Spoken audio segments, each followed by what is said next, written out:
Good evening. Today is Wednesday, October 2nd, and we're going to call to order the regular council meeting of the District of Sechelt. We have an agenda in front of us. We have one item to add. Under new business, we have a notice of motion. So it would be 9.1, notice of motion. Is there anything else to be added, deleted? All right, so I look for a motion to adopt the agenda as amended. Agenda as amended, sorry. Oh boy. Moved and seconded, all in favor? Thank you. And we have two delegations tonight. Our first is Robert Dahl from the Sunshine Coast Sailing Association. Please come forward.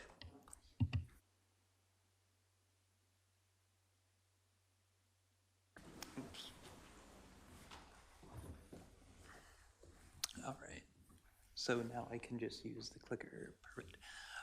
All right, so my name's Robert Dahl. I'm born and raised on Sunshine Coast. I've been sailing on the inlet for about, I would say about 8 years now. And the last couple years, I've really kind of noticed something, and that is access to the water for smaller craft. So, I mean, Porpoise Bay, it's phenomenal inlet and bay. It's sheltered from large waves, ocean swell. It's light in both boat and floatplane traffic, both in a like in a commercial sense. And it's got decent wind, and for the most part, it's free from wind warnings and navigational hazards. So, I mean, in terms of a small boat place to sail, it's really perfect. Oops, come on. Okay, but we have one boat launch that is basically for the main use by motorboats, that is surrounded by both sea and air traffic. That is very busy, and it doesn't tend to work well with human or wind-powered craft. You can see down there the smaller photo. That is just a normal Saturday, and basically every place is filled up. So there's not even any parking to launch a boat at the main boat launch. So I kind of came across this, and I started thinking about this before all of you were elected. And I said, okay, well, where are there other places to launch a boat on the Sunshine Coast or on the Sechelt Inlet? And I'm just speaking about the inlet specifically. And I said, okay, well, there is a semi-public boat launch at Shora, and it's, but it's rocky. It's not very well kept. Apparently, from what I've been told, that they can't really do a lot of improvements due to the environment, like the flora and fauna in the water area. It can't be used at medium and low tide.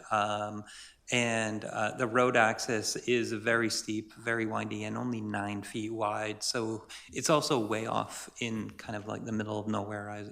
I no offense to the people of Shore, but it is a little far from town. I did use this boat launch for a couple of years though. The other place is the Sandy Hook, and that actually goes right into Tillicum Bay. It's decent for canoes, small boats, and for better or for worse, it's sheltered from the wind. For some people, that's a benefit, and for other people, that's a detraction. But I did notice in my investigation that there was very minimal parking facilities. And that, but there was a lot of locals who had their own boats and such. So those are the 3 places that you can really launch a boat on the Sechelt Inlet.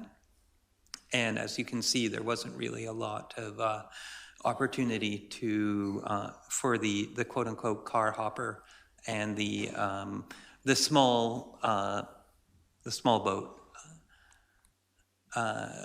Also, from your Parks Master Plan, the inlet presents a marine environment that is more protected than the open strait that provides the recreational opportunities such as kayaking, canoeing, swimming, fishing, boating, scuba diving, and marine camping. The inlet provides a gateway to broader marine recreation.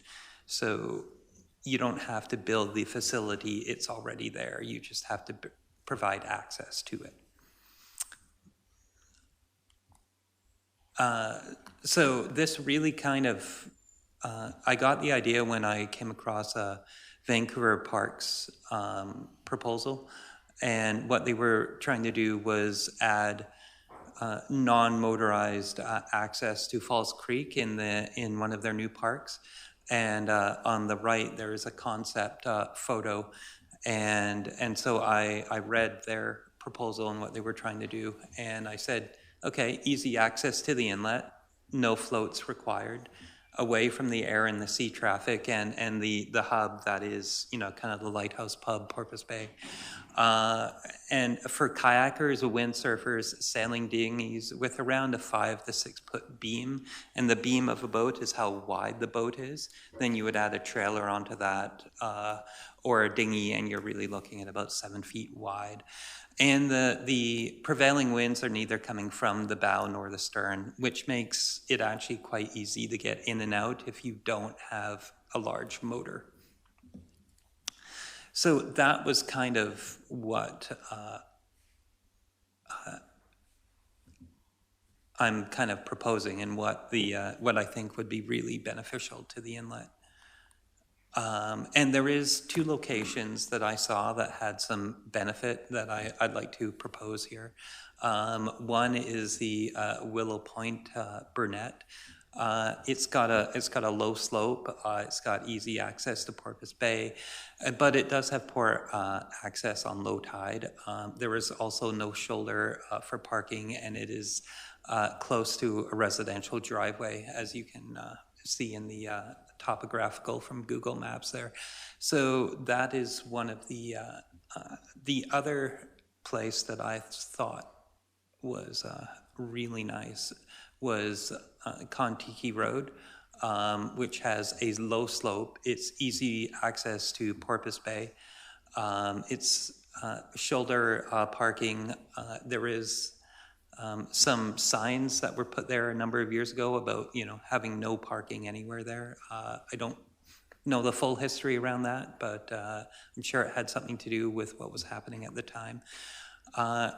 And it just needs some, there were some rocks provided there through landscaping over the couple years, and those would have to be removed for this area to be the best possible location.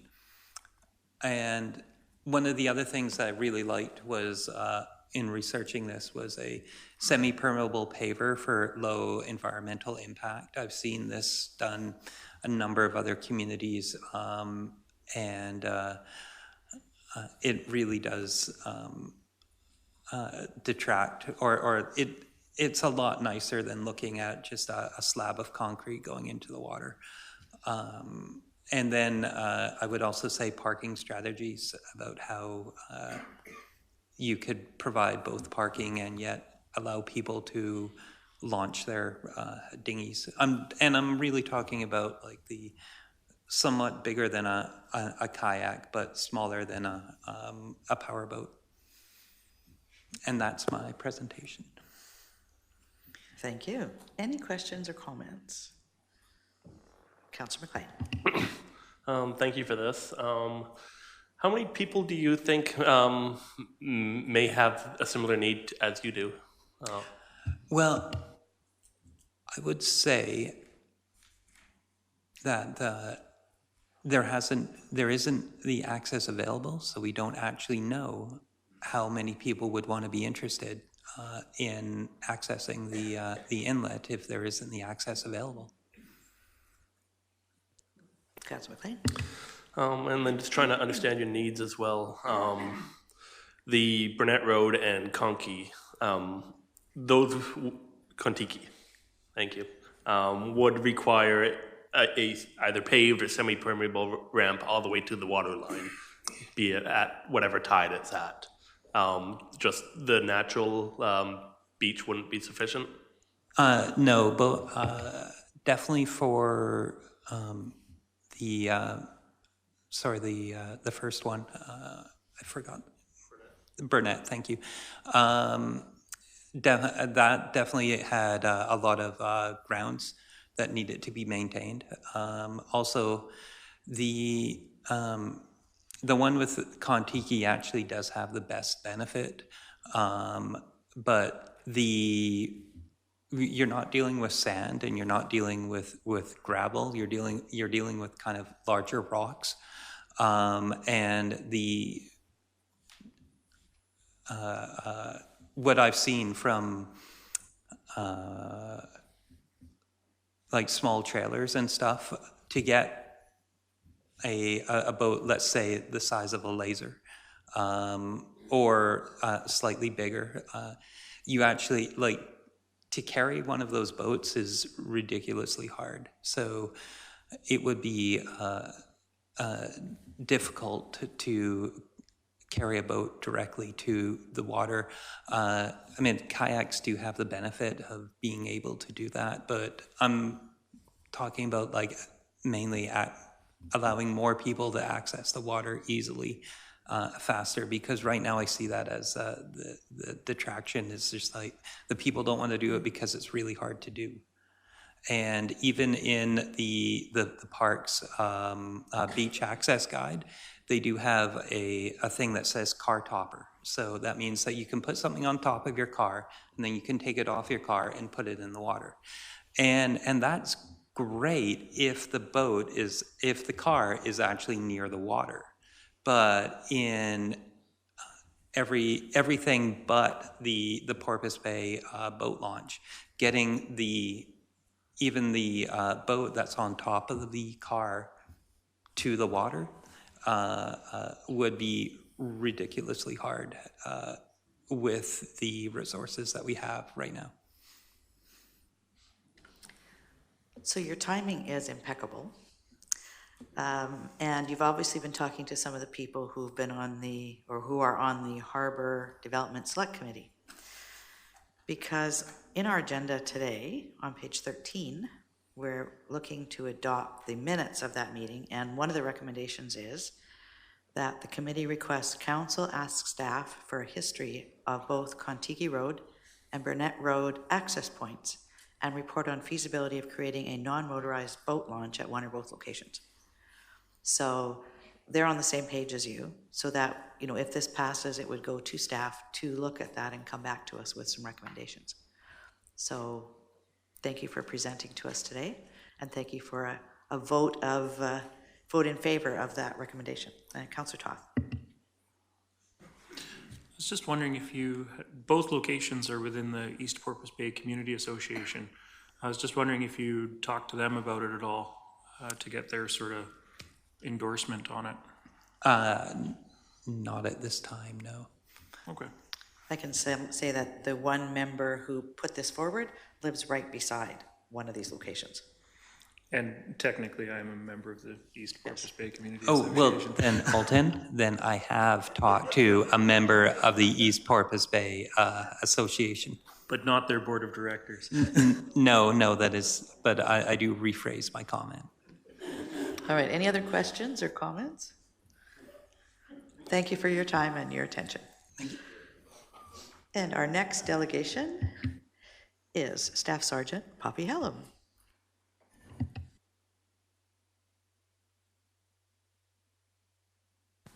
Good evening. You can hear me okay?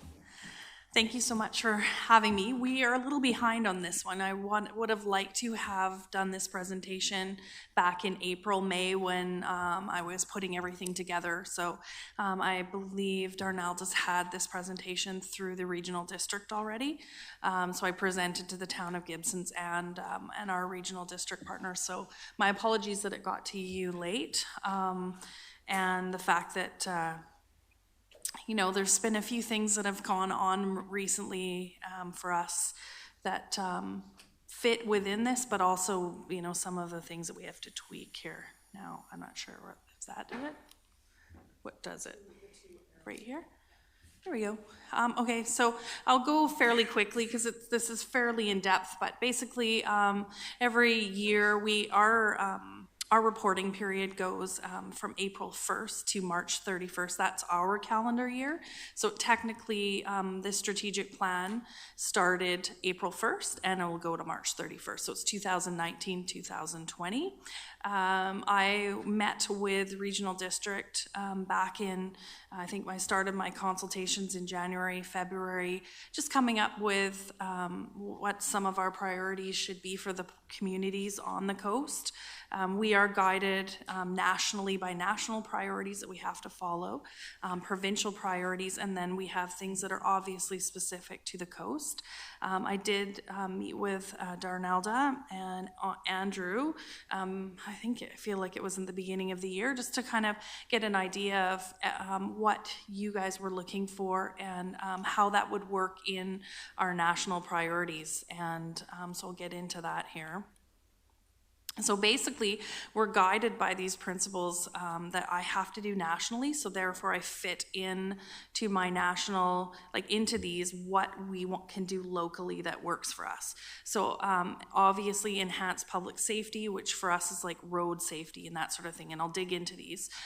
Then we have accountability and good governance, engagement in our communities and collaborative partnerships, and organizational excellence, which is the stuff that we do internally with our people.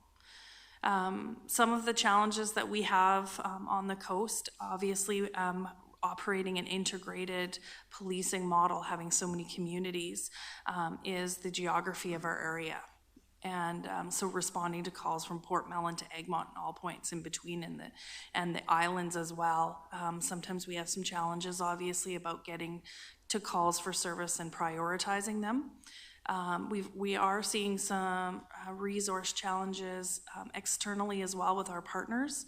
ECOM just released, I believe it was today, a press release basically apologizing for the fact that they are not able to respond to non-emergency calls as quickly as they'd like to.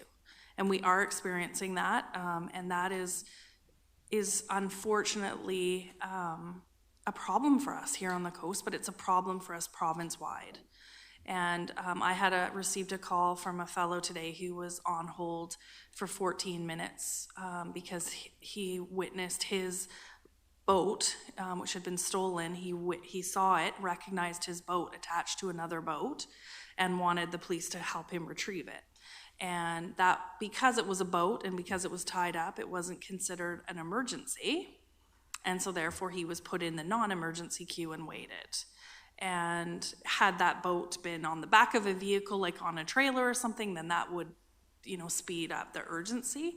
So, it's educating the public, I think, is super important for that as well, is that if, for us, especially here in the District of Sechelt, if we have a suspicious vehicle, something that we believe a crime may be about to be committed, that is considered a 911 call, and I want the public to call.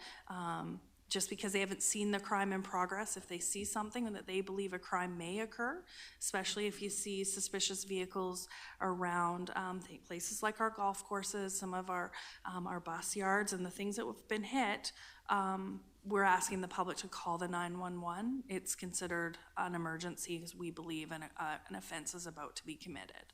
And our partner resourcing challenges, we do have a long hospital waits with our mental health patients because they don't always have the staff, and they're also looking for beds for some of our clients. And so we stay with the patient until such time as a physician can take over and make a decision whether that patient is going to be admitted or not. And so when other partner resources partners have challenges with resources, it often falls back on us. And of course our social issues with our homelessness and the stuff that we're dealing with right now, and all the committees that we're on, and working around and with our high tide and with our shelter. Transportation for us, the highway, you know, when we need to get to calls quickly, we have to do it safely. We are guided there. Our CMP is guided by our emergency vehicle operations protocols, and we lights and sirens, but we're to stop at intersections, clear intersections before we go and that sort of thing. And so getting to calls quickly can be challenging when you have to respond, you know, say to Gibson's from Seashell. And when you get caught in the ferry traffic. A cannabis legalization, that's been really interesting for us because that's been a whole new thing. And I personally wrote a ticket myself last Saturday to a driver who was consuming cannabis while operating a motor vehicle. So this person was given a fine under the Cannabis Control and Licensing Act. So I wrote a ticket myself for that. But I had a call from one of my members today in regards to some harvested cannabis that was being transported in a vehicle. And it's just new for us, like, because how many grams are you allowed to have, and licenses and Health Canada licenses. So, you know, we have operational challenges around this new legislation. I feel that we're on track. We're good with our emergency and disaster response. We have a really excellent program with the Lower Mainland District with our operational readiness and response. Our emergency plans are filed with them, and we have them for the District of Seashell, the Town of Gibsons, and the Sunshine Coast. And I feel confident in those plans, so that's good. And then, you know, our resourcing, we're on track for resourcing for members to be in place here. We're just running into some situations with some members who are off-duty sick or injured or on parental leave, and those situations, I cannot backfill those positions. And so those run basically vacant, and so I backfill with overtime. And thankfully my officers are willing to work on their days off and come in and do overtime so that we have enough people to respond to calls. But it's been a challenging year with resourcing. Currently all of our members are housed, and the public has come forward and offered rentals and stuff to our members, so that's been very positive. So our pillars are crime reduction. Sergeant Don Newman, most of you would know him. He's he runs my GIS section, our general investigation section, but he also is taken on the homelessness projects, like anything to do with that, and works very closely with Rain City and our partners around, you know, ensuring that any crimes are investigated and that we're providing what services and input we can for decision making. He's also on every sort of committee that assists with crime prevention and our violence and relationships and that sort of stuff. So I gave him that portfolio of crime reduction, and he specifically has been organizing our response and our plans toward our increase in our property crime recently. So that's his portfolio. Sergeant Mike Hacker was given the road safety portfolio, which is reducing impaired driving, reducing distracted driving, and then road safety in general. So the speed and that sort of thing with our road safety. So some of that is doing road checks as well. Community outreach, engagement, Indigenous people. Corporal Tracy Dubnik, she was joined us this past year, and she is in charge of my community policing side of the house, and she's managing our youth position, our Indigenous policing section, and so she's doing an excellent job for me, and I sort of get into that in a bit. And then investing into our people, that is my portfolio, and that is ensuring that my regular members, my support staff, my guards and matrons, that they have access to the training that they need. We've been doing some job shadowing, and we're going to be doing some team building and some stuff to help connect us as a detachment and connect the members. So and that's Don Newman stuff. And so obviously reducing property crime through street checks, curfew checks, foot patrols through high crime areas. So we know that our property crime has seen a spike since July. August, September where there was a definite increase, almost 200%. We have been dealing with what we believe to be two different sets of persons, a property crime ring. They are local from what we know, and we have identified who we believe to be responsible, and that's about all I can say for now. But we have been doing some crime reduction strategies that I can't talk about in an open forum like this, but you know, we've had to change how we do business a bit, and which has required extra manpower, and it's cost us a bit of money to do that, but we have to do it. It's most important. We're pretty good on the coast for our violent crime. Most of our stuff has really come out of our property crime, but we do have our domestic violence, and Karen Whitby is our domestic violence coordinator and our sexual offense coordinator, and she does an excellent job in that role. And I think we're giving really good care to our victims of violent crime. I know that you will be hearing from community services in regards to our victim services positions, because they've been very busy this past year, and thankfully we have a second person that's working part-time and providing really great value. So we continue to do our drugs and gang work, our provincial threat assessment targets.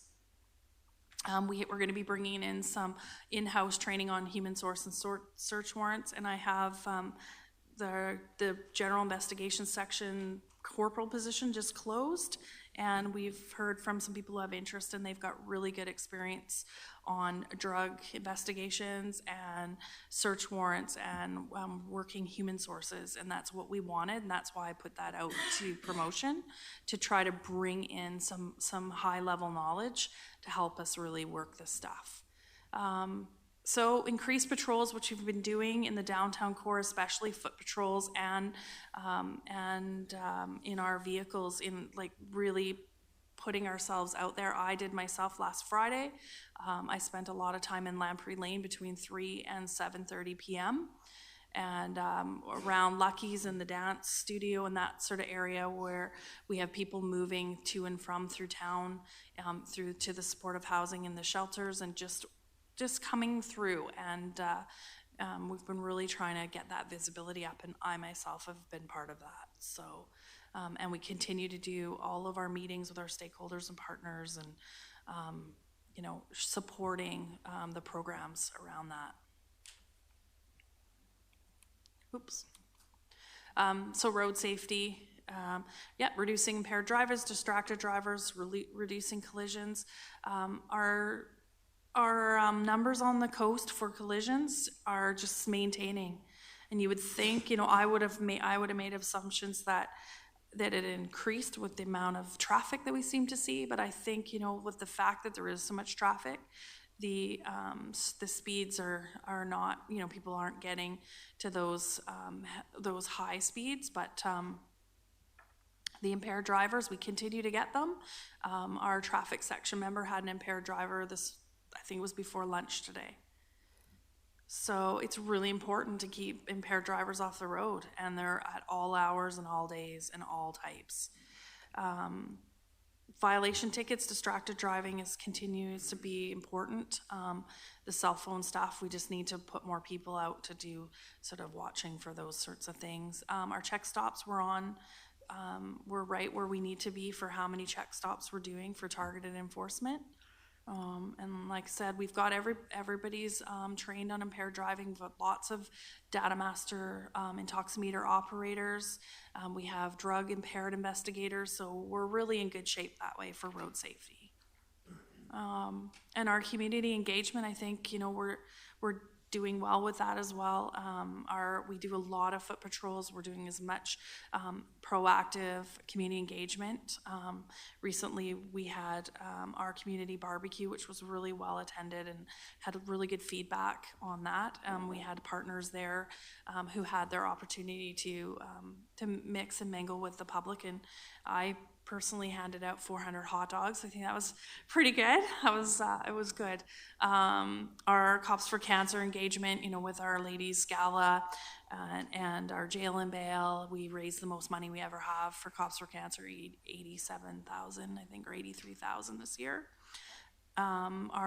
We had more members show up for Canada Day. Last year we didn't have any members show up for the Canada Day parade here in Sechelt. And this year we had a float and we had more members show up than ever. And I mean, that speaks to the part that I'm working on, which is our our members' wellness, and when members are engaged and are wanting to be out in the community and wanting to participate, it makes me feel that they're in a good place to work with the community, and I think we're doing well with that.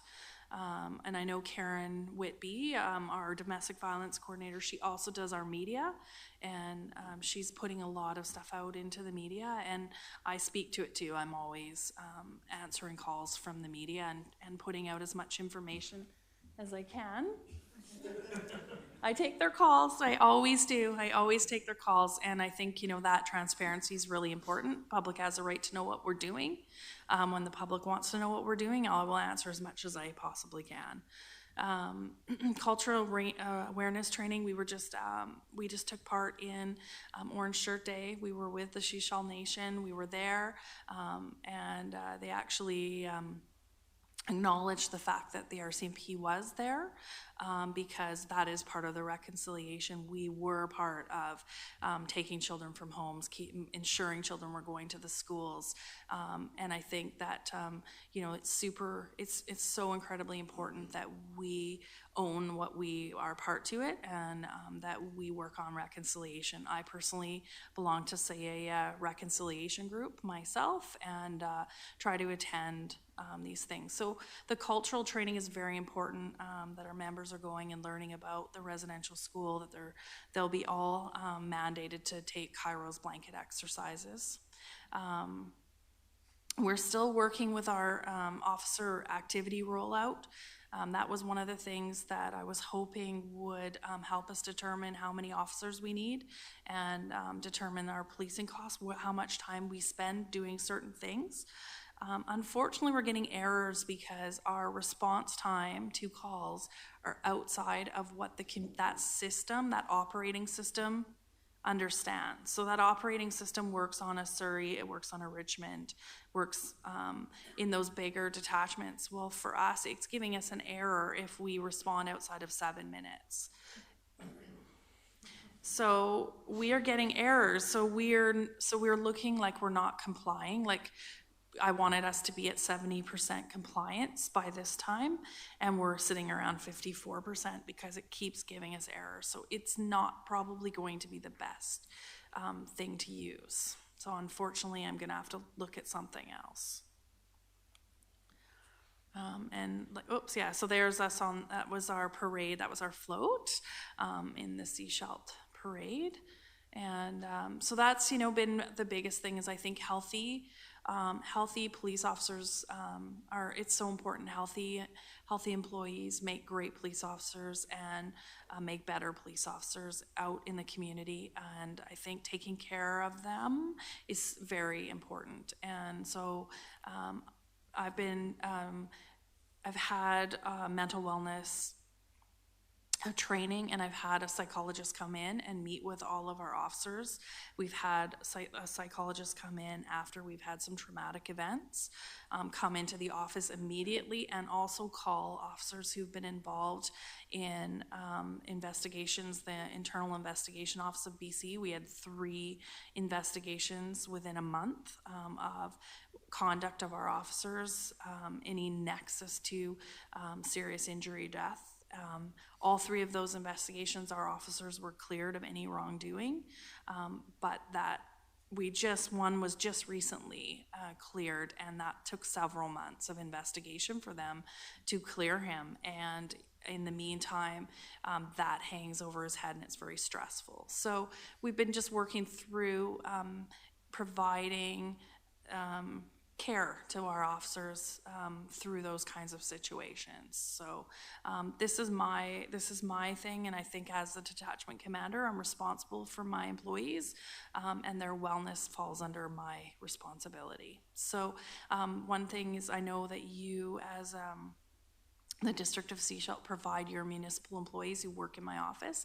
They get some excellent training, and they do, they've taken Cairo's blanket exercises, and they've done some great things. And so my job is to pick it up on my support staff who are public servants. They should be getting the same kind of access to that training and stuff, so that, because when you have municipal employees and federal employees working and doing the similar jobs, they should be having access to the same sorts of training and opportunity. So that's one of the things that's I'm focusing on right now. And then our quality assurance is we were mandated to review our supervision, so that our corporals who manage our watches, how they are providing supervision, how they're documenting advice and direction that they're providing the officers. So we have that, which is partway through. We're just looking at any deficiencies and then putting into place. So basically what happens is we review a sample of files, which should probably be about 200 to 300 investigations, and we look through and see what direction does the supervisor written on the file. Have they reviewed it properly? Have they made sure that all the appropriate forms and their follow protocol? So. And then prisoner cells is always usually a high risk area for us, and we've completed our review, and it actually was done we've done well with that. So there was nothing of concern in that. So that was good. So that's that. Thank you. Any questions for Poppy? I have a couple.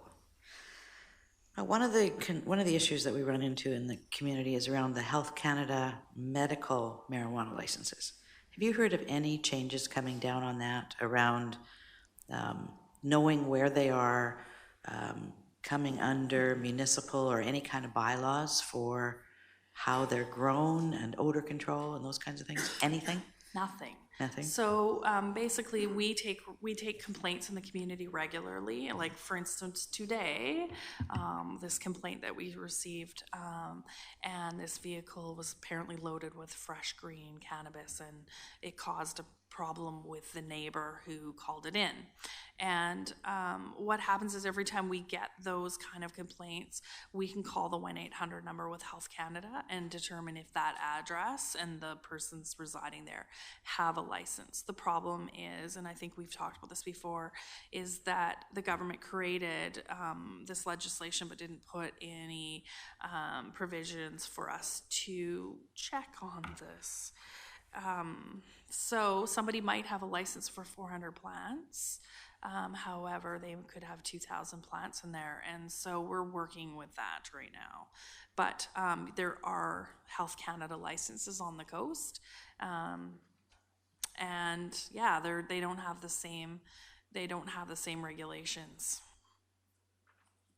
Okay, one other, I just want to say thank you for your partnership. It's been really great in working through all of the things that we're working through in the community, to be able to, have access and have the responsiveness to come and work with us and the partners in these various groups that we're working in. So thank you for that. Well, and the feeling is mutual, because it, we can't do what we need to do if we don't have open communication. And you as a council and your employees have been fantastic for me. And we're always able to find an answer who can work through things. And bylaws have been a really large help for us as well, working through some of our issues.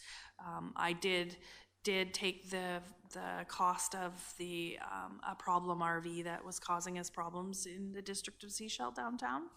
And I, on the dime of the detachment, paid for that tow and removed that RV that was causing us problems, because there was a lot of criminal code activity happening around and being caused by that RV.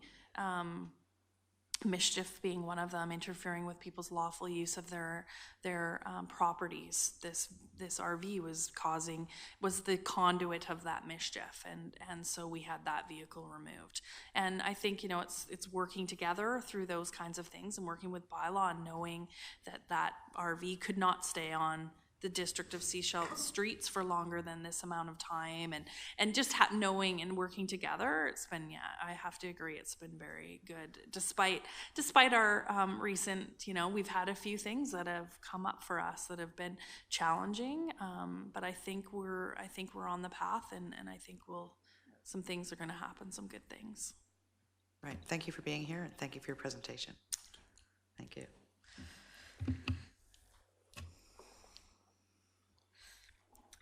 So we'll move on in the agenda. Next, we have adoption of minutes of previous council meetings. So 5.1, minutes of the 3:30 p.m. regular council meeting of September 11th. Like a motion to adopt. Moved and seconded. All in favor? Thank you. And then September 18th, there's a couple of amendments to do in this one. This is the right one, correct? Yes.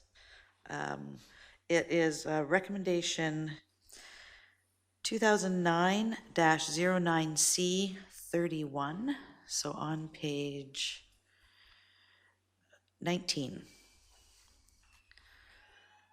So the second recommendation under 10.5, the second one, third, fourth, fifth. It needs to read permissive property tax exemption bylaw in each of those cases. So other than that, are there any other amendments to be made to the minutes for September 18th? I'd like a motion to adopt the minutes as amended. Moved and seconded. All in favor? Thank you. Any business arising from the minutes?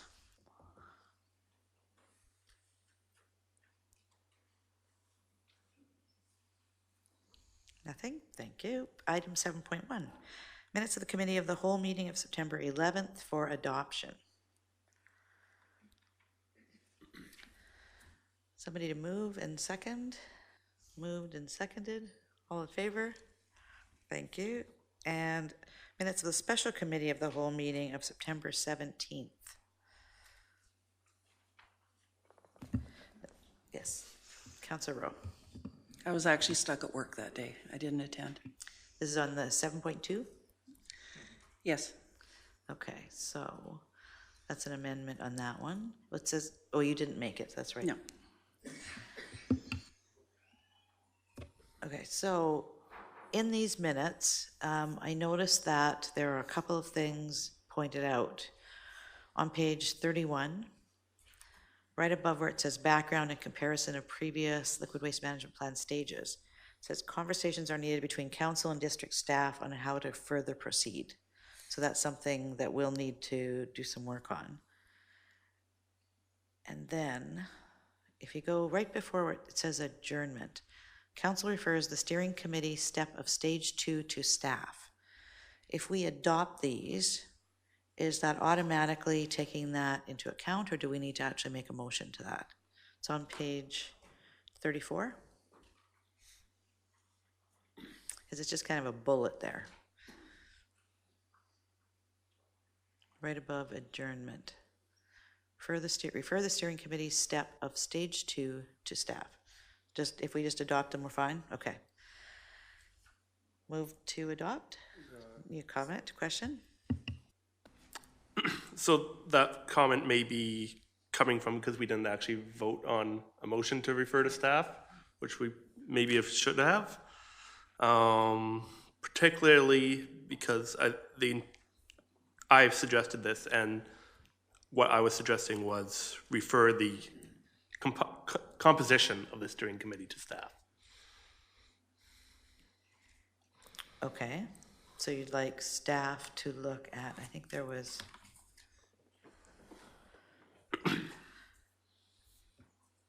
So would you like to make a recommendation? I think what came out of this was we were saying, yes, we wanted to move forward, but we wanted staff to then come back to us with how we actually would proceed. And part of that would be the steering committee. Okay, yeah, I'm happy I think with that.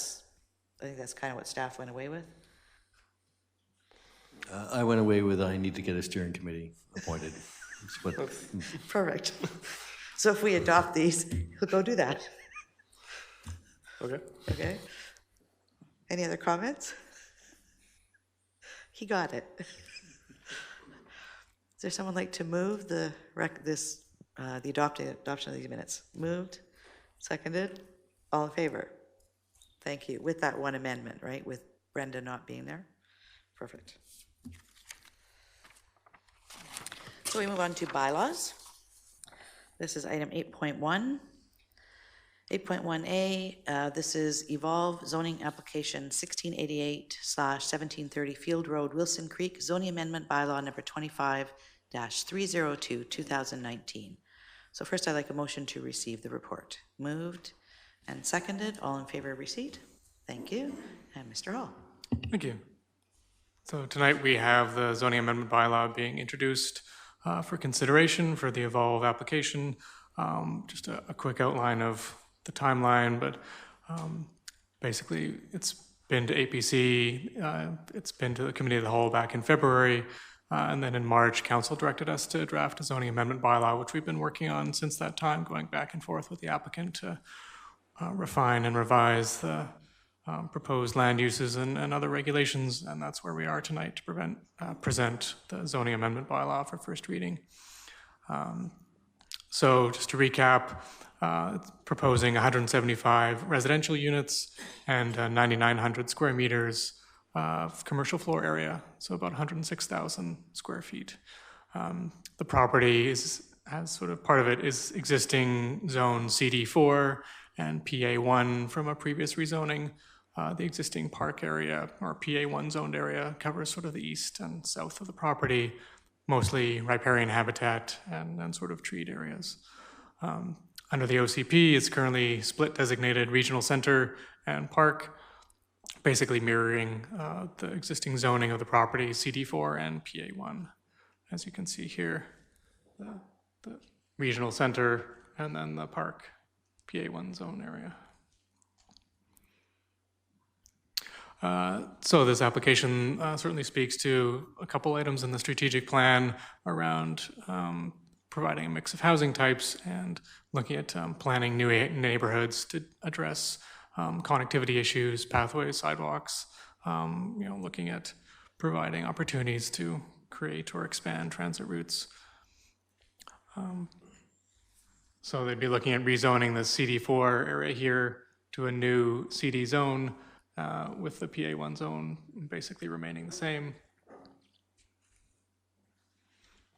And then within the CD zone, we would divide it up into sub-areas, and each sub-area would have a particular list of uses and regulations that apply to that sub-area and the uses within it. So you end up with a variety of sub-areas that some are specifically residential, some are mixed commercial and residential, some are specifically commercial, and one is a light industrial area. And basically the residential 175 units are currently proposed to be divided up between sort of 107 apartment units and 68 multifamily townhouse style units. So right now the sub-areas are basically kind of proposed like this. You have the yellow residential areas, townhouse residential, two A and B areas. You have mixed residential areas here, mixed commercial and residential. The C zones here, two commercial areas, plus a light industrial area there, with the remaining park zoned area there. So then within the zone text itself, we then link up the mapping with actual regulations. So there'll be proposed land uses, setbacks, building heights, etc., tied to each sub area.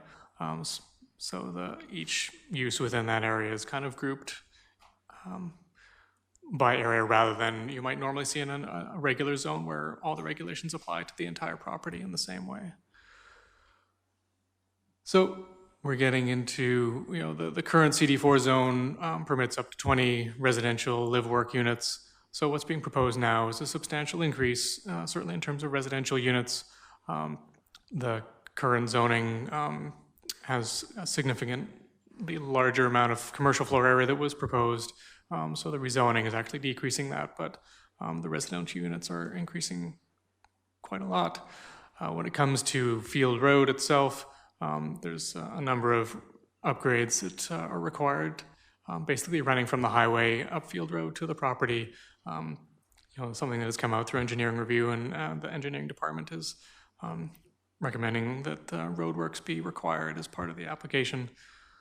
But basically, in order to allow the application to proceed, council consider, putting those requirements into a covenant on title so that, the rezoning application could be adopted and those roadworks could be put off to a future phase, so that the covenant would basically prevent further subdivision or development until such time as the roadworks are completed. This prevents some situations where you might have a rezoning application stall at third reading because there's so many conditions to be fulfilled that some of those could be put off to future phases, as long as we've secured those works to be done through covenant or other mechanisms. In terms of affordable housing contributions, you would have seen this slide last time for another application, so you'll be seeing these slides fairly regularly as we speak to the official community plan policies around affordable housing contributions, and then subsequent to this, community amenity contributions, basically just reiterating that there's policies and objectives in the OCP around affordable housing when it comes to rezoning applications. So bringing this up for this particular application, what is an acceptable requirement? We've already been talking with the applicant about a 20% requirement. They've already been proposing, basically that's 35 out of 175 units as affordable housing. Staff have been discussing internally about the opportunities to have those units provided to a nonprofit society. Could be one of several societies on the coast to manage as affordable housing units, rather than what has happened previously in other applications where maybe the district takes them on and has to manage a housing agreement and has to take on the responsibility to monitor those agreements. This would be another way to ensure that it's protected for affordable housing in the future. And then again, OCP policies around community amenity contributions. This is one of our larger applications that we're dealing with at the moment. So when we're looking at amenity contributions, looking at potential cash contributions to various amenity funds, possibly for downtown revitalization or other methods as the OCP policies speak to a variety of issues. In the staff report, we've kind of mentioned possible calculations that could be done based on the number of residential units and the amount of commercial floor area, and assigning a dollar value to that, and basically charging, in terms of residential units, just taking those units that would be market units, so 140 out of the 175, excluding the affordable housing contribution from that calculation, and then a similar rate per square meter of some kind for a commercial floor area. And one thing that's come up that the OCP policy does mention too around childcare and looking at community amenity contributions for childcare, again, just something that the OCP provides some support and direction for, as it's a need on the coast, in addition to affordable housing and other issues that council could consider amenity contributions specific to childcare to help fund a variety of issues, whether it's actually creating new childcare spaces or funding work related to supporting childcare.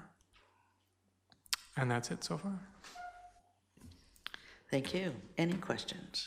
Councillor Toth. Two questions for you.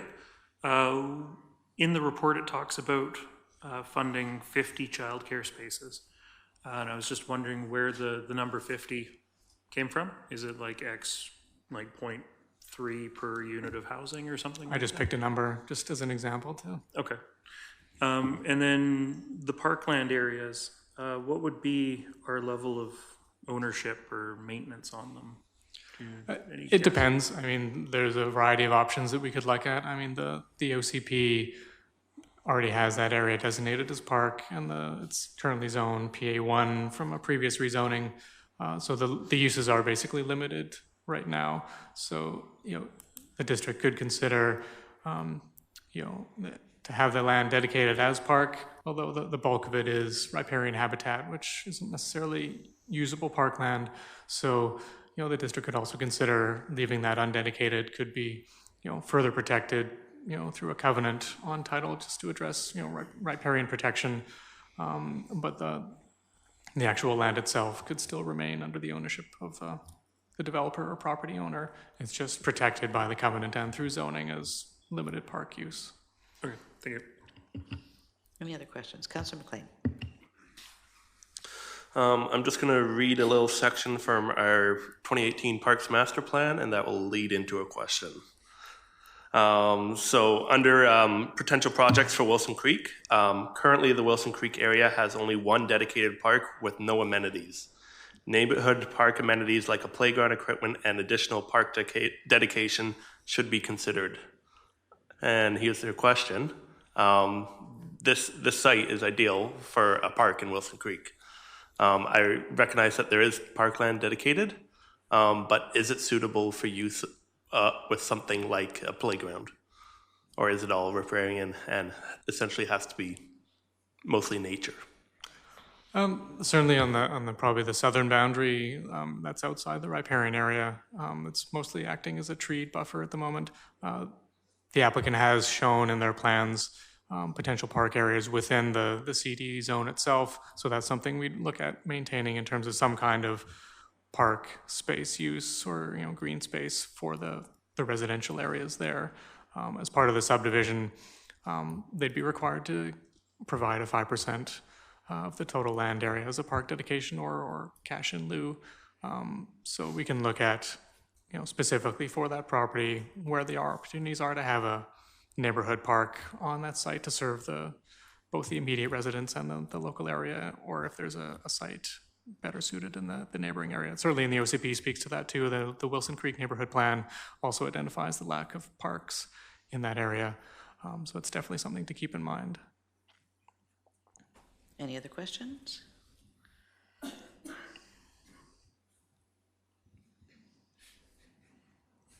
Councillor Lamb. I'll go at her here. I don't think I've got really too many questions here, but I guess just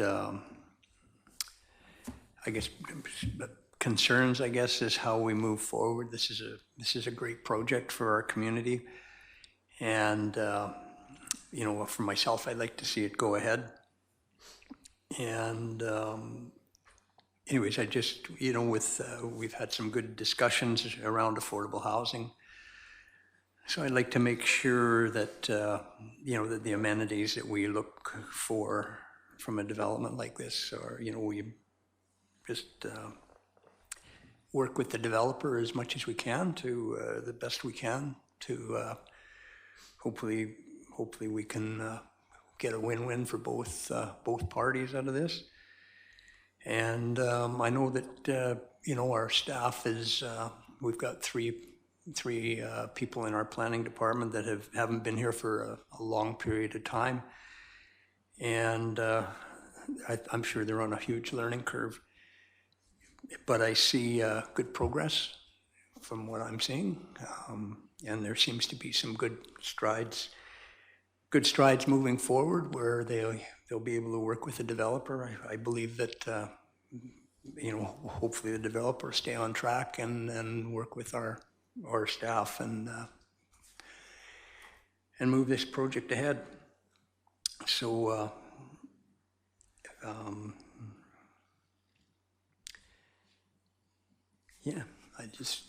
I just hope we can work through this and get her done.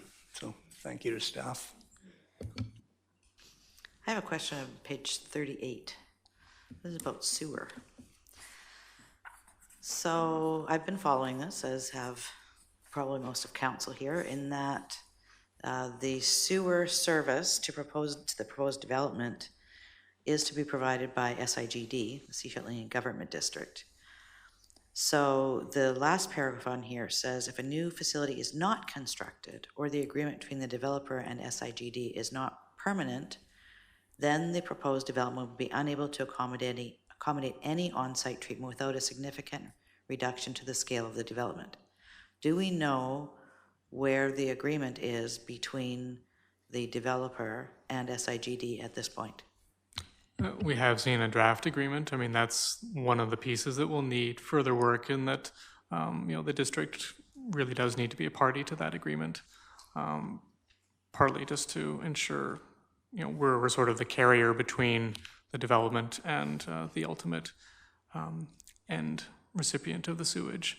And so that's, one piece that's going to need some further work and some legal review in terms of what that agreement looks like, how the district is involved, to ensure that we're kind of covered off in terms of where we need to be. So going forward, that will be a key piece in actually approving this. Yep. Like, we actually have to know Yeah. that they have sewer service. Mr. Allen. Yes, thank you, Your Worship. Local Government Act regulations as well as case law indicate, of course, you cannot receive new information after a public hearing. So it is something we'll have to have some assurances on and a comfort zone, and we'll be reporting back on that as we move forward towards second reading and consideration of public hearing. So just to put your mind at ease, it is something we'll have to continue to discuss with the applicants and move forward on. Thank you. Oh, so we wouldn't be waiting until third reading and adoption to make sure that that's in place. We need to have some assurance. We have to have Right. some assurances to avoid bringing in new information post-public hearing. So it's a careful walk on the line to ensure we are doing things right. Mm-hmm. Thank you. Any other questions? Councillor Rowe. I'm just curious, do you have any idea, is this a sort of a 5-year build plan, or? I think the applicant had originally proposed potentially a 20-year build-out, but they may have changed their plans, and we haven't recently discussed what the ultimate build-out would be, but definitely the idea along the way from them has that it would be a phased build-out of some kind. Thanks. And of course, market conditions and whatever will determine that. Any other questions? Councillor Lamb. Councillor, go ahead. So here we go, yeah. So just like today, if we move this ahead, it's basically just letting the developer know that the District of Sechelt is, or the council or the District of Sechelt is in favor of this project, and that staff understands it. This is a very preliminary, first reading is very preliminary. So now the work starts, basically. Yeah, I mean, we've definitely been working hard to get to this point, but certainly first reading is an introduction to the bylaw. There's, potentially many changes could be made after that time up until the public hearing, but we're definitely on the path to continuing working with them. And now that there's a bylaw in place, then, we can proceed further with additional review and refine that. Any other questions, comments? Councillor Kuster? I just want to firstly say I'm really happy that Evolve's finally coming. As we all ran for this election, one of the main things in our municipality was affordable housing, and I think this is going to be great to see this move forward. The only thing I see in here that is was a little bit alarming to me, and had it explained a little bit, but the CACs, the community contributions, they did seem high, and I'm glad to see that maybe they're still negotiable, and that we really need to talk to the developer about this. Maybe he was unaware of it, maybe he was, I'm not sure, but to add, that amount of money onto an affordable housing project could be detrimental. So like to see this move forward. I fully support this project, and yeah, that's all I have to say. Thank you. Councillor McLean. Yeah, I want to speak positively to this application. I think this is the kind of thing that is suitable for Wilson Creek. It's walkable to the bus, it's walkable to a grocery store, and there's a whole lot of jobs just up the road.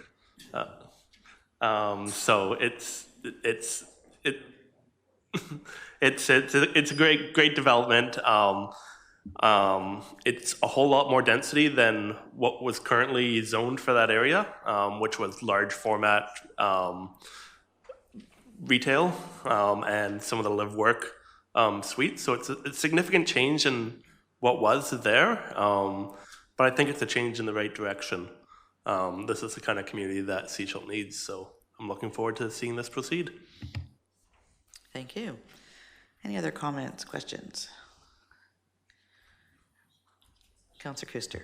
I just have one more to say. I think Brenda and I attended their open house like a year ago, and I know this developer is wanting to bring, we're giving affordable housing units, but also bring affordable market housing, and that's really key because we're in desperate need of housing throughout this community and throughout the coast, really. Workplace housing, and just to get people into housing is so important. So I hope we can move forward with this. Thank you. Councillor Rowe. Well, in that vein, then, can I make a motion? If we're done asking questions, I'll make a motion to move recommendations 2 through 5. Is there a seconder for that? Councillor Todd. Any comments? I would just point to 5A and B and just see, is council okay with the direction that these are going? Like where they're going to be allocated to? We're talking about downtown revitalization fund and a childcare fund. Councillor Rowe. Can we say that money is going to go to a fund that we haven't created yet? Staff? Good question. I mean, I think in part we're not asking for the money yet, so we still have time to work on setting up the fund if that's the direction that council is willing to go. Mr. Douglas? Yep, that's what I would say. If we're anticipating going this way with collecting revenues, we'll have a reserve set up for them by the time we get there. Okay. Okay, so that's okay for first reading to have. Okay. Any other comments, questions? Okay, all those in favor? Thank you very much. So let's move to the actual, yes, on page 41, District of Sechelt Bylaw 25-302, 2019 for Evolve. We're looking to give first reading. This is being a bylaw to amend District of Sechelt zoning bylaw number 25, 1987. Would someone like to move first reading? Moved, seconded. All those in favor? Thank you very much. So we'll move on to item 8.2. This is District of Sechelt Affordable Housing Reserve Fund.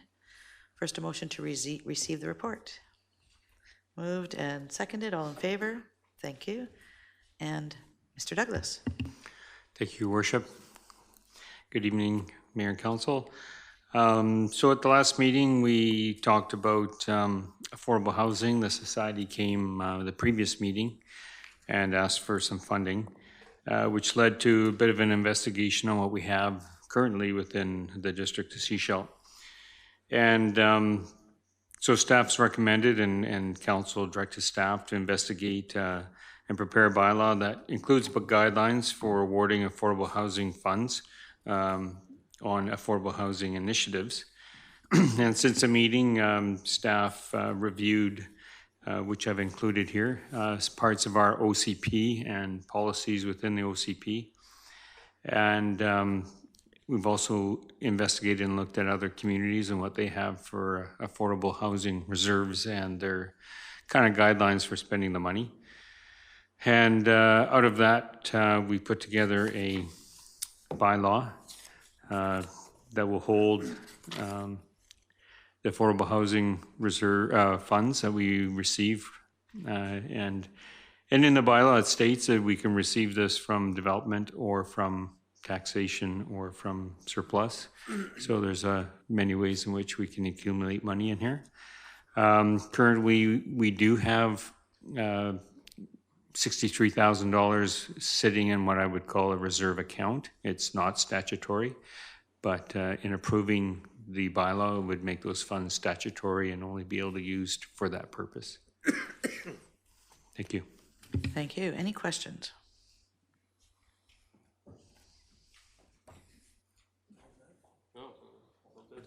Councillor Lamb? Okay, so these funds, they would be only spent in the District of Sechelt, is that right? Or would we have to have could we contribute to a coastwide charity or?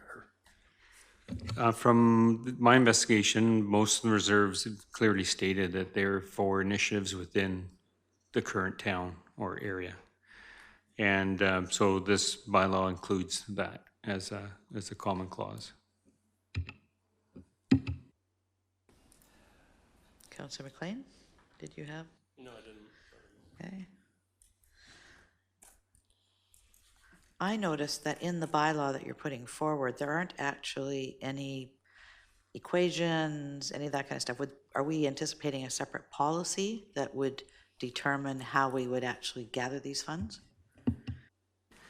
Mr. Allen here will be putting together a policy that goes with the current OCP.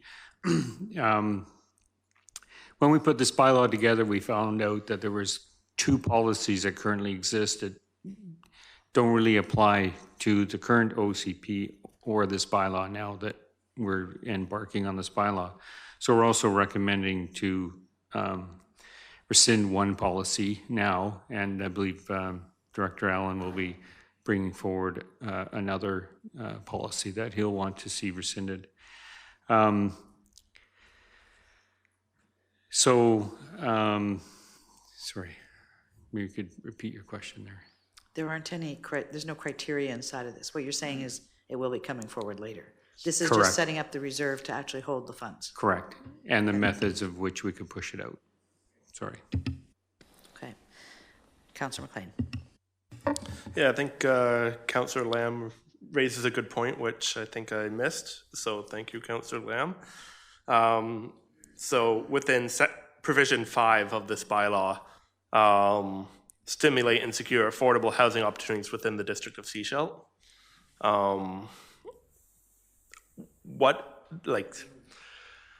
I want to see a more cooperative approach to work that we do. So looking to fund opportunities that may cross government boundaries is something that I generally like to see. And specifically within housing, I don't think there's one organization that constrains themselves to the District of Sechelt either. All organizations are willing to work across the Sunshine Coast. Sunshine Coast Affordable Housing Society, Habitat for Humanity. They may work in one community, but they'd be willing to work in others. And essentially, we are one housing market on the Sunshine Coast. So I would like to see that changed from the District of Sechelt to the Sunshine Coast. And I will move that as an amendment. So the exact wording will be, I'd like to amend provision 5 to read affordable housing opportunities within the Sunshine Coast rather than the District of Sechelt. Is there a second? Seconded for conversation. Any other comments on that? Councillor Lamb. I'm just kind of wondering, I would imagine the town of Gibsons would have an affordable housing fund. And does the regional district have a housing fund? No. Or, and then this SIGD. So I'm just, as much as we're in a, we're obviously in a very close community here. everybody has to contribute. I'd ask staff in number 5, it says, there is that first sentence, so it's to encourage, create, stimulate, and secure affordable housing opportunities within the district of Sechelt. But it says initiatives include, but are not limited to, an affordable housing strategy. Right now, we're working on a housing strategy coast-wide, right? So we are basically contributing money to that. Land acquisition, I could see that would be in Sechelt. Providing affordable housing project funding to registered societies, that could be to the Affordable Housing Society or the Workforce Housing Society, which aren't limited to Sechelt, right? Not-for-profits, community partnerships, commissions, or district-owned corporations for the purpose of providing affordable housing. So I would see projects through this that we would give money to for land or for building, etc. Should be, in my world, they should be in the district of Sechelt. The rest of it, I think, actually opens it up to other organizations up and down the coast through how that's written, right? So that would be my comment to your amendment. As I read this, it's it can be provided to anyone or any organization, any project, but a condition of those funds would be that it be within the district of Sechelt, their work. So they may not be a district of Sechelt organization, but these funds would need to be directed to district of Sechelt work. And I don't think that's the right approach. Okay, anybody else comment? Councillor Toth. I agree with Councillor McLean. Sunshine Coast Affordable Housing Society is a good example of that. They do have projects in Gibsons right now. They do operate on the Sunshine Coast. They're looking at trying to partner up with Evolve to take over some units in Sechelt. But in the meantime, they did still come to us last council meeting asking for contribution towards their operating costs. And I don't think that would be fair to limit that unnecessarily. So. Councillor Rowe. I'm with the mayor on this one. I have no problem utilizing funds that support a regional approach around strategy and data collection and all that. But if we're buying land or actually doing the build, I want it to be in the district of Sechelt.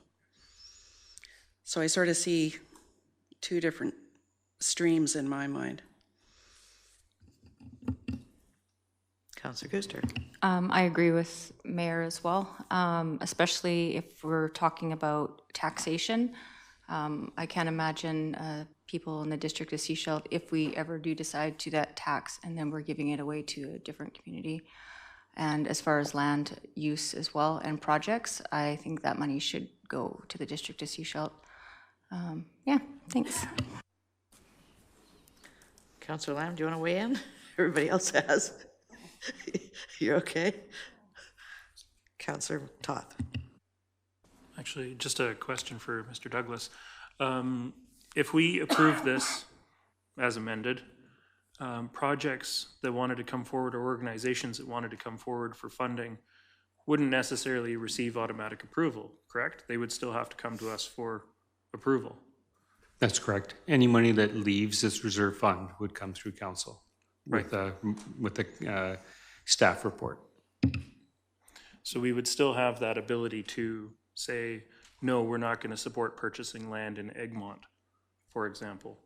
We could still have some control over what that money is being used for. I still think the optics are there. That by, as it's saying, we could tax, which has been a conversation, and the community would look at that and see that we would be taxing for potentially projects outside of the district. Any other comments? If I might, council can also look to other sources of revenue that you have at your disposal to do regional initiatives if you don't want to use this reserve for anything beyond building. You do have the forest fund, that sort of thing. If that helps. Are we ready to vote?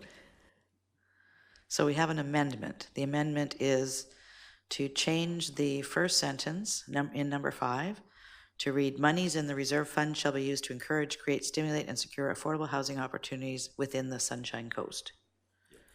All those in favor? All those opposed? So that's opposed. So we have a bylaw in front of us for first reading as presented. Someone like to move first reading? Moved? Seconded? All those in favor? Thank you. Thank you, Mr. Douglas. Did you want to comment? Yeah, had it here for first 3 readings. Okay. Thank you.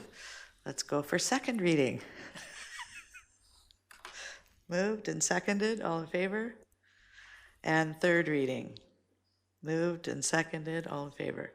Thank you for bringing that to my attention. Councillor Todd. I have one question about recommendation 3, that council rescind policy number 2.7.11 affordable housing operating reserve.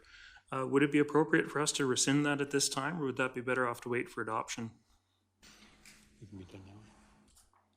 Yeah, it can be done now. Yeah. Then I'll move recommendation 3. Thank you. Seconder? Seconded, all in favor? Thank you.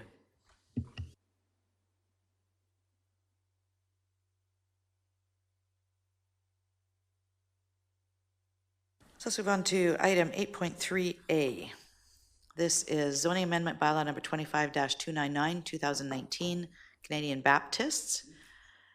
And first a motion to receive the report. Moved and seconded. All in favor? Thank you. Mr. Thank you, Mayor and Council. It's Kobrowitz, but it's okay. Don't worry about it. This is a consideration for adoption of the zoning bylaw affecting the property at Trail Avenue and Mermaid Street. You've seen this a number of times so far, and the applicants and owners have met all the conditions of final adoption, so tonight is consideration of fourth reading. Just to recap on the timeline, we gave first reading on June 19th, 2019. It was followed by a public hearing the following month, July 10th. Second and third were on September 4th, and October 2nd is consideration of the final adoption. As a reminder, it's to introduce a new zone called the R2A zone. It'll only apply to the subject property at this time, and it's intended to provide additional housing options within the village infill area. Currently, up to 3 dwelling units could be realized on the property. That would be in the configuration of a single-family home with a suite, as well as a laneway house off the rear lane, or as an alternative option, a duplex or 2-family dwelling unit could be constructed as well. One of the conditions of adoption was corner truncations, a condition that our engineering department required, and that has been provided by the owners. 4-meter by 4-meter truncations on both corners of the property. So my recommendation tonight is to give fourth reading or adoption to the zoning bylaw amendment. Thank you. Thank you. Any questions? Councillor Toth. It's comment more than anything. I appreciate what staff has done with this zoning and this new zone to try and create some gentle density. Personally, I lament the loss of that preschool. I actually attended that preschool. And so it's funny, a couple items ago, we're talking about childcare funding, and here we are, turning childcare spaces into residential. But my understanding is that the applicants are not interested in it being a childcare facility going forward. So that's entirely their prerogative, but I just wanted to mention that. Thank you. Any other comments? So is a recommendation that the zoning bylaw be adopted? Someone like to move that recommendation? Moved, seconded, all in favor? Thank you. So we'll move to page 63. 63, yes. This is item 8.3B, District of Sechelt Bylaw number 25-299, 2019 for Canadian Baptists, being a bylaw to amend District of Sechelt zoning bylaw number 25-1987. And would someone like to move adoption? Moved and seconded, all in favor? Thank you very much. Thank you, Mr. Kowitz. Item 8.4A. This is 2020 Permissive Property Tax Exemption Bylaw number 585, 2019. First, a motion to receive the report. Moved, seconded, all in favor? Thank you. Mr. Douglas. Thank you, Your Worship. At the last meeting, we gave, or I guess 2 meetings ago, we gave 3 readings to this permissive tax exemption bylaw, and this exempting properties from the 2020 tax roll or taxes for 2020 and 3 years further out from there. Staff has appropriately advertised these properties in the paper for the last 2 weeks, and now this bylaw is ready to be adopted. Thank you. Any questions? So there's a recommendation that we proceed with consideration of adoption of the 2020 Property Tax Exemption Bylaw number 585, 2019. Moved, seconded, all in favor? Thank you. So let's move to the bylaw. Item 8.4B, District of Sechelt 2020 Permissive Property Tax Exemption Bylaw number 585, 2019, a bylaw for the purposes of exempting certain lands and improvements from municipal property taxation for the 2020 to 2023 taxation year. And who would like to move adoption? Moved, seconded, all in favor? Thank you very much. Thank you. So we're going to move on to number 9.1, Notice of Motion, and this has been handed out to us by Councillor Toth. So first I'd like a motion to receive the Notice of Motion as presented. Councillor Toth moved, seconded, all in favor? Receipt, thank you. Would you like to read it? Sure, I can do that. Whereas the food bank services of the Sunshine Coast have witnessed a 30% increase in participating households since 2018, representing over 1,400 individuals of all ages in the Sechelt community alone, including single-parent households, children, and seniors. And whereas the food bank has recently completed its annual drive to raise 12,000 pounds of food to support the members of our community, and successfully raised 15,000 pounds, exceeding its goal. Therefore, be it resolved that the District of Sechelt Council make a contribution to the food bank services on the Sunshine Coast in the amount of $10 per employee and member of council to be funded from the council budget, and be it further resolved that the Mayor of the District of Sechelt issue a challenge to the Town of Gibson's Sunshine Coast Regional District and School District 46 to meet or exceed our contribution to the Sunshine Coast food banks as we start to enter the holiday season. Thank you. Any comments? Councillor Rowe. How many staff are there, Mr.? 65, 66, 67, 68, 69, 70, 71, 72, divided by 5,000 taxpayers. That's not very much money. I speak in support of that. I hope that I live in a community where... Point of order, this isn't up for discussion. Oh, sorry. Sorry, Councillor McLean. Okay. So it's been brought forward as a notice of motion. So we have the option to vote on it, to put it forward and vote on it tonight, or we would need approval of council to do that. If not, then it would come forward at the next meeting. So would council like to discuss this and move this forward tonight? All those in favor?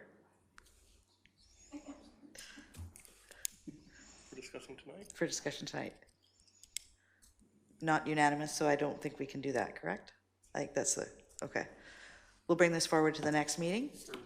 Thank you. And the mayor of Gibson's and the chair of the regional district and the chair of the school district, be prepared. So we'll move on to item 10.1, District of Sechelt brand refresh and logo change. This is brought forward from the September 18th regular council meeting. First, a motion to receive the report. Moved and seconded. All in favor? Thank you. Ms. Rogers.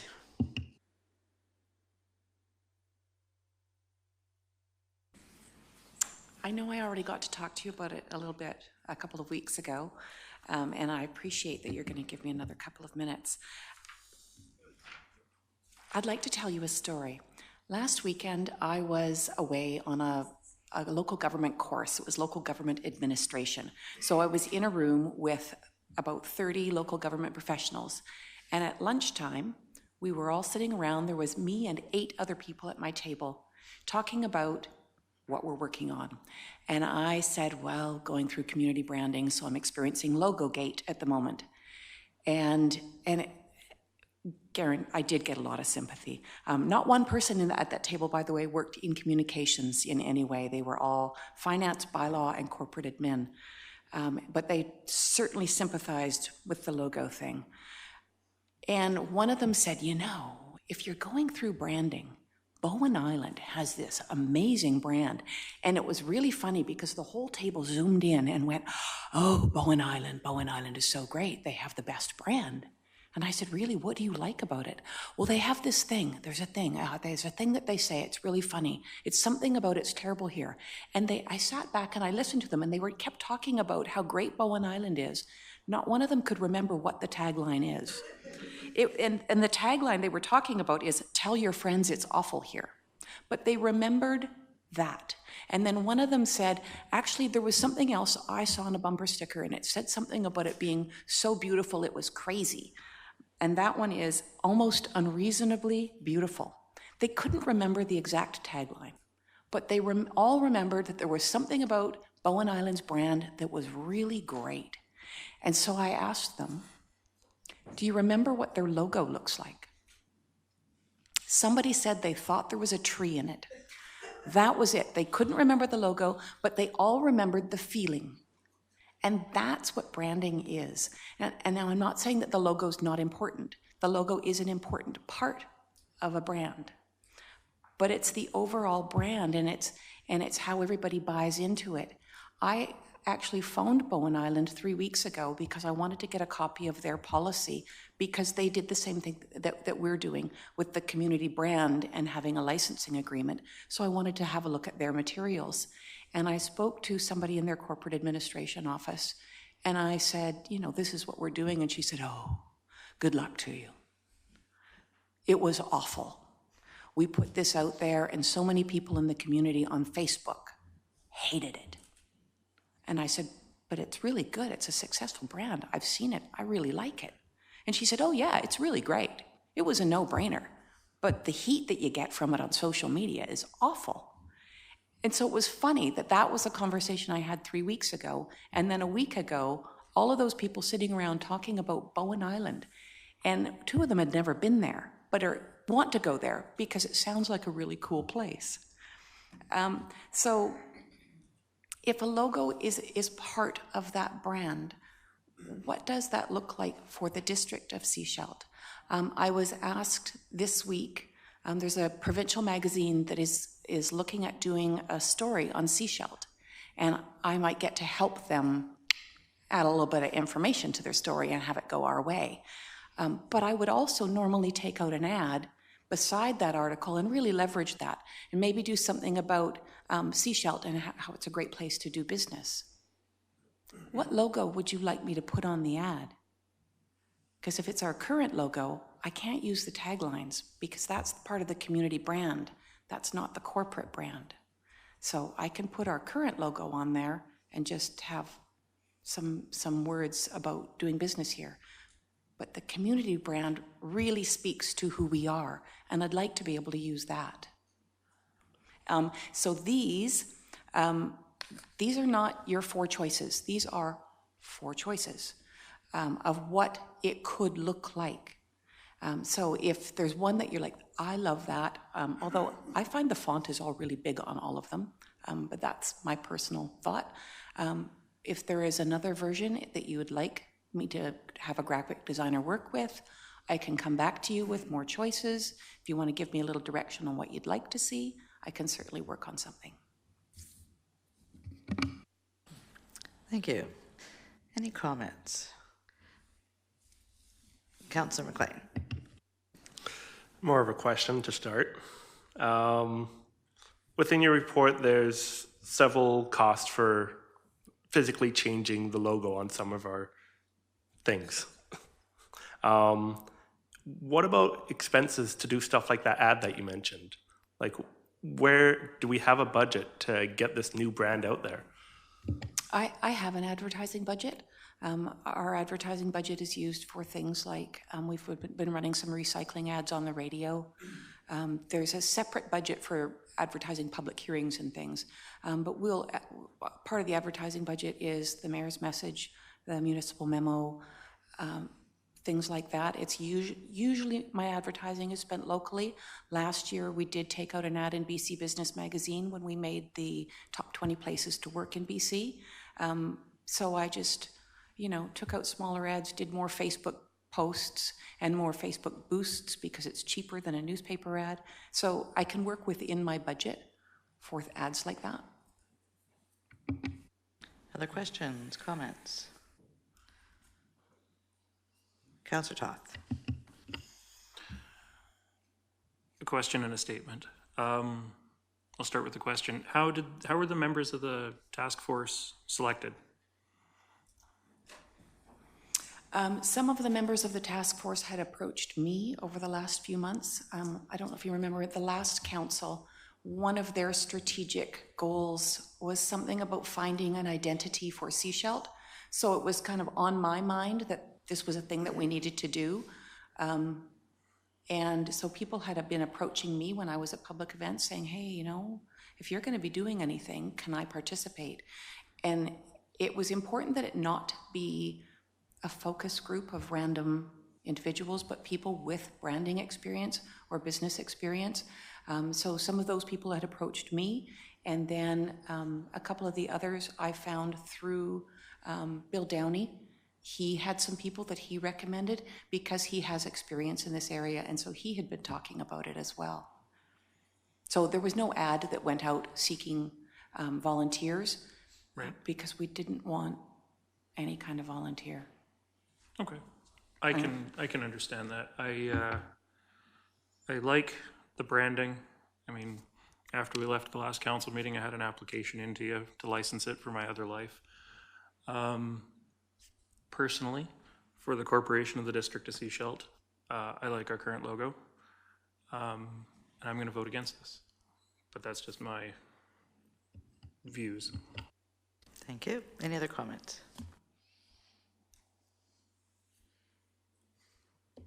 Councillor Rowe. Well, it sounds like part of the conversation might be, do we want Julie to rework any of this and bring us other options? Is that one of the options? Am I right, Julie? Maybe. Is that of interest to anybody? Well, I think the recommendations that have been presented here are that we approve adoption of a new district logo, including all related branding materials based on the Seashelt community brand. Doesn't necessarily, then we could still bring something else forward around that. It's just, are we looking to take this on as the District of Seashelt logo in conjunction with the community? I'm torn because I like the bacon and eggs logo. But I also, if this is going to be Seashelt's community brand, it doesn't make any sense to me in the logical part of my brain for the District of Seashelt not to lead the way and adopt it. I'm really torn on this. Councillor McLean? The question is, you mentioned earlier about putting the old logo with the slogan. Could you maybe go a little further in why that's not advisable? That's just confusing branding, right? It would be,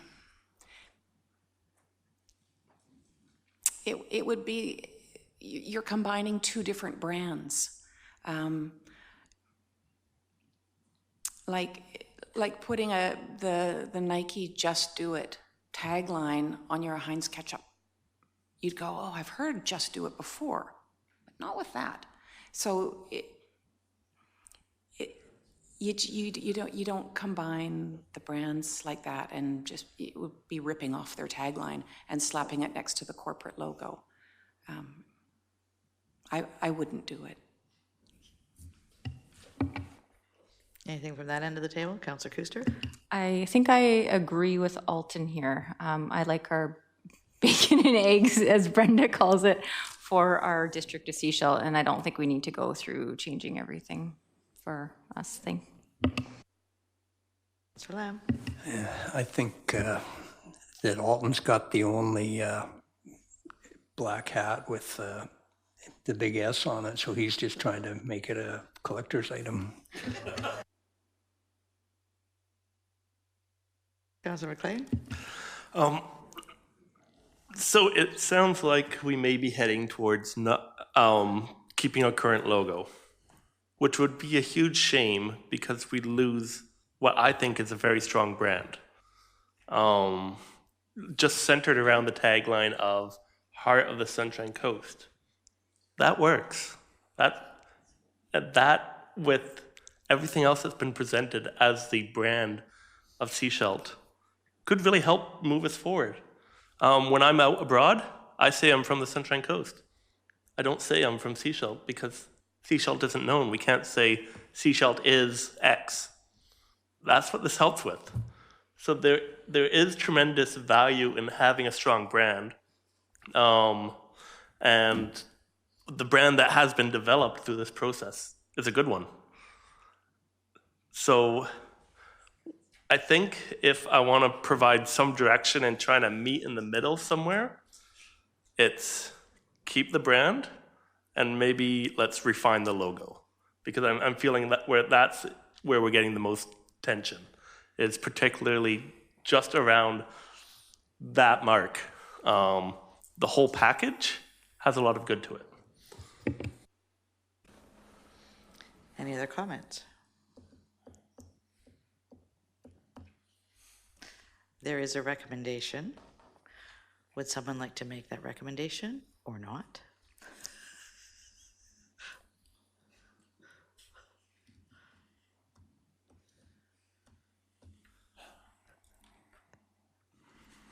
I'll move recommendation 2, just to get it on the floor.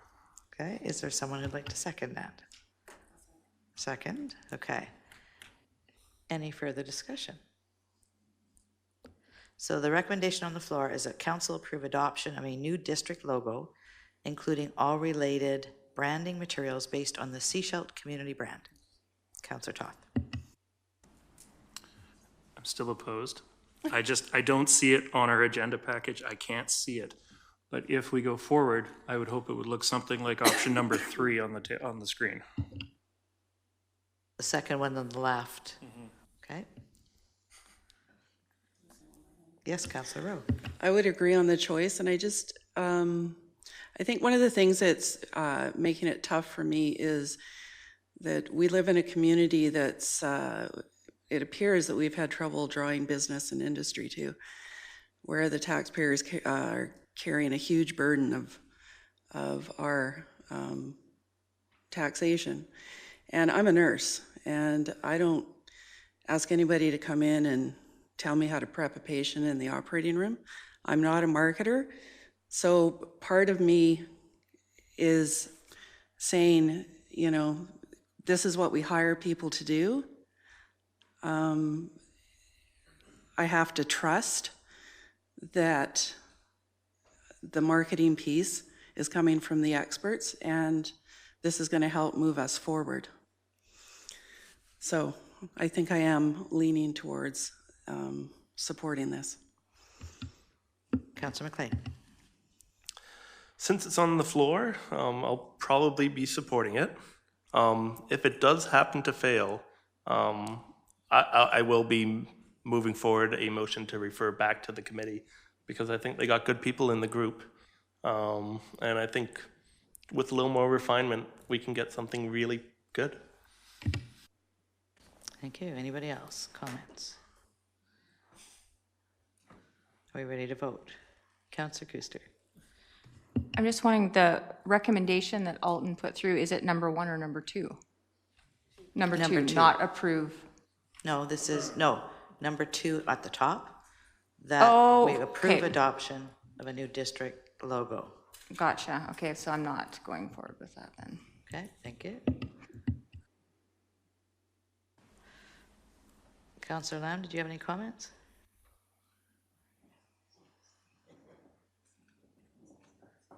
You don't have to. Are you ready to vote?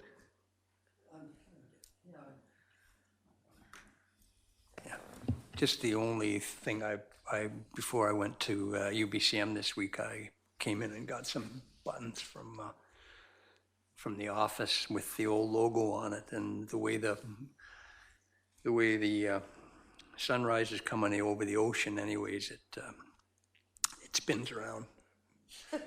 So lots of times my logo is upside down.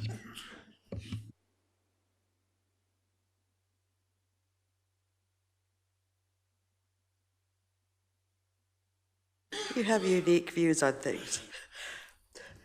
All right, are we ready to vote?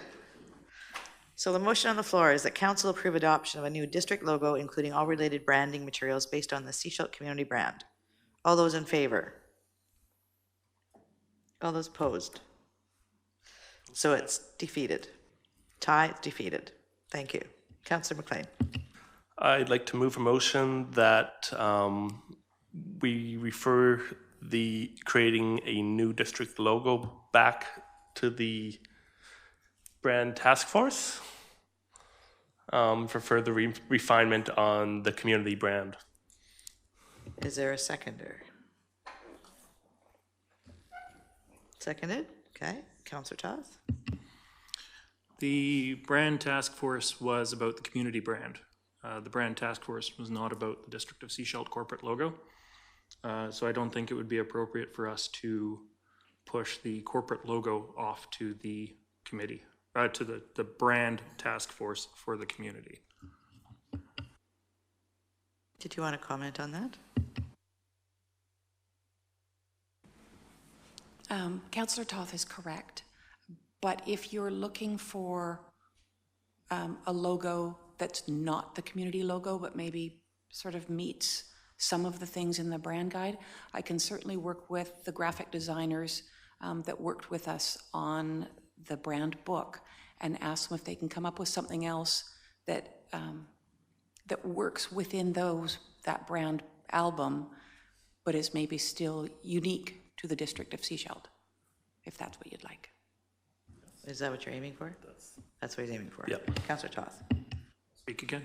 I would support that. I like the brand. I think it's a great idea. I think the corporation of the District of Sechelt needs to be just a little bit unique in that regard.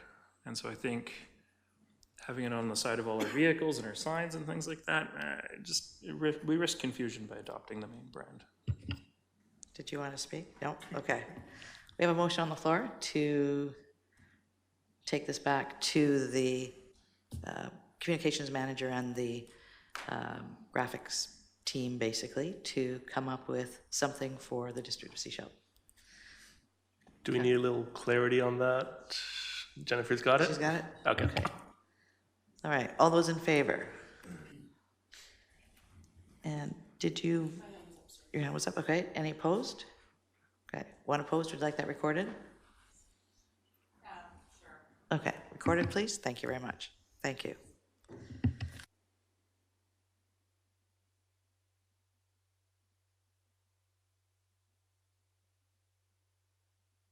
Moving to item 10.2. This is building bylaw contravention notice on 5127 Betty Road, Lot 41, Block 72 and 73, District Lot 1329, Plan 8433, PID 010089942 for owner DNV Sikora. And I don't see them in the gallery. Okay. We'll do a motion, first of all, to receive the report. Moved and seconded. All in favor? Thank you. And are you speaking to that? Thank you. Thank you, Your Worship. As noted, this is a property on Betty Road in Selma Park. Betty Road on the top side, Anna Road on the bottom side. A storage container has been placed on the bottom side of the property adjacent to Anna Road. It appears to be too close to parcel lines, side and front. There was not a building permit taken out. There is a partial roof structure on one end of it. The other end of the structure hangs over prepared ground. It appears as though they're a safety hazard both for users of the building and potentially general public and adjacent neighbors. You'll note on page 2 of the staff report, page 81 of the agenda, it has been in front of council in the past. There's a lengthy timeline here. The building officials have done a good job following up and following through with this timeline. We did send official correspondence in August of this year asking for follow-up on the preliminary building permit, which was received in March. We've received no follow-up, no communication, and staff recommend we proceed towards notice on title of contravention of the building bylaw at this time. Thank you. Thank you. I remember when this came before us previously, the day before, the applicants, I think, had actually applied for a building permit. And so while it had come before us at that point, we referred it back to staff. So at this point, they're not in the gallery. They have not communicated. They have been notified. So it's up to us. We have recommendations before us, recommendations 2 and 3. Would someone like to move those recommendations?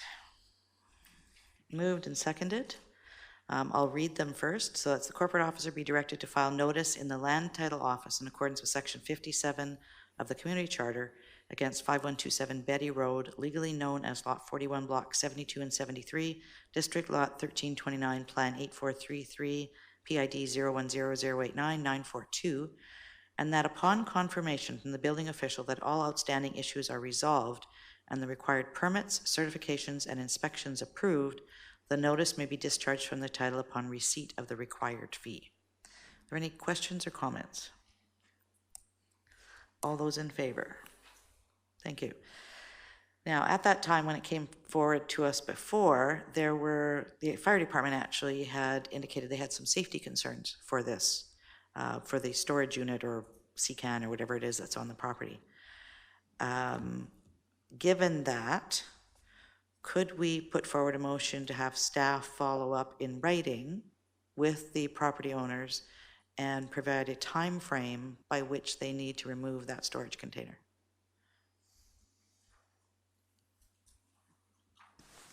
Thank you, Your Worship. And yes, that would be within council's discretion to provide staff direction to escalate enforcement action here. Should the container ultimately be removed, it could result in notice of contravention on title. And we would work towards defining reasonable timelines and clear communication and send our documentation appropriately and ensure that the owners are in fact notified. Okay, so what would you like us to identify a time frame, or would staff identify a time frame? Or do we just leave it up to staff? Say, staff identify a specific time frame by when this storage container should be removed from the property? Yes, thank you, Your Worship. I would agree with that. It would be good practice for me to consult with corporate officer, CAO, building official, examine past practice, and ensure that it's adequate and fair. Okay. Yet provides escalating action. Okay. Thank you. I'll make that motion. Seconded. Do you have that, Jennifer? Thank you. Can you repeat it?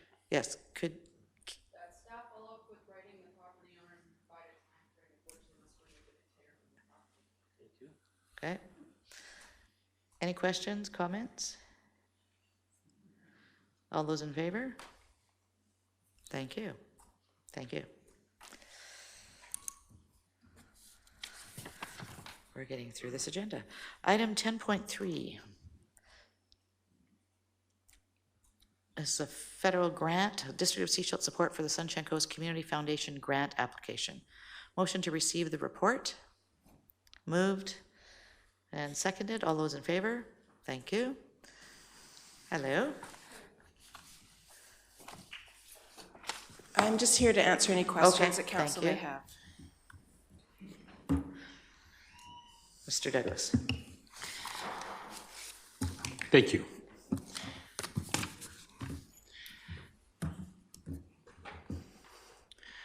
So this report has been provided to allow council to consider a request of support from the Sunshine Coast Community Foundation to have the district partnership on a grant application with the Sunshine Coast Community Foundation. And really our role is to help distribute the funds if this grant has become successful. The Canada government has launched an investment readiness program. They call it an IRP program. And it's a fund aimed to help social purpose organizations, social enterprise build their capacity to participate in Canada's growing social finance market. And so the grant is allowable to go to nonprofits as well as societies, as well as charity organizations. And so we have 6 organizations that seem to be interested in this grant, and only one of them are a charity. And this is where we would get involved. The Sunshine Coast Community Foundation is allowed to contribute to charities, but not to other organizations. Part of who they can donate money to would be the district, and the district could push the money out to the nonprofit organizations. So that's really our involvement in this project. And then, of course, they would be managing it from a reporting perspective back to the organization granting the money. Thank you. And we have staff capacity to manage this. Pardon me, sorry? We have staff capacity to do the portion we need to do? Yes, it's really, for us, it's just more of receiving the money. They're going to do the grant application. If it's successful, we'll just be part of the process to pass the money along. Okay. Any questions? There's a recommendation. Someone like to move the recommendation? Moved. Seconded. That council endorse the request for support from the Sunshine Coast Community Foundation in their application to the Community Foundation of Canada's call for proposals. All those in favor? Thank you. Thank you for being here. Thank you. Number 11.1 is councillors' reports. How about if we start on the end with Councillor Rowe and work our way down?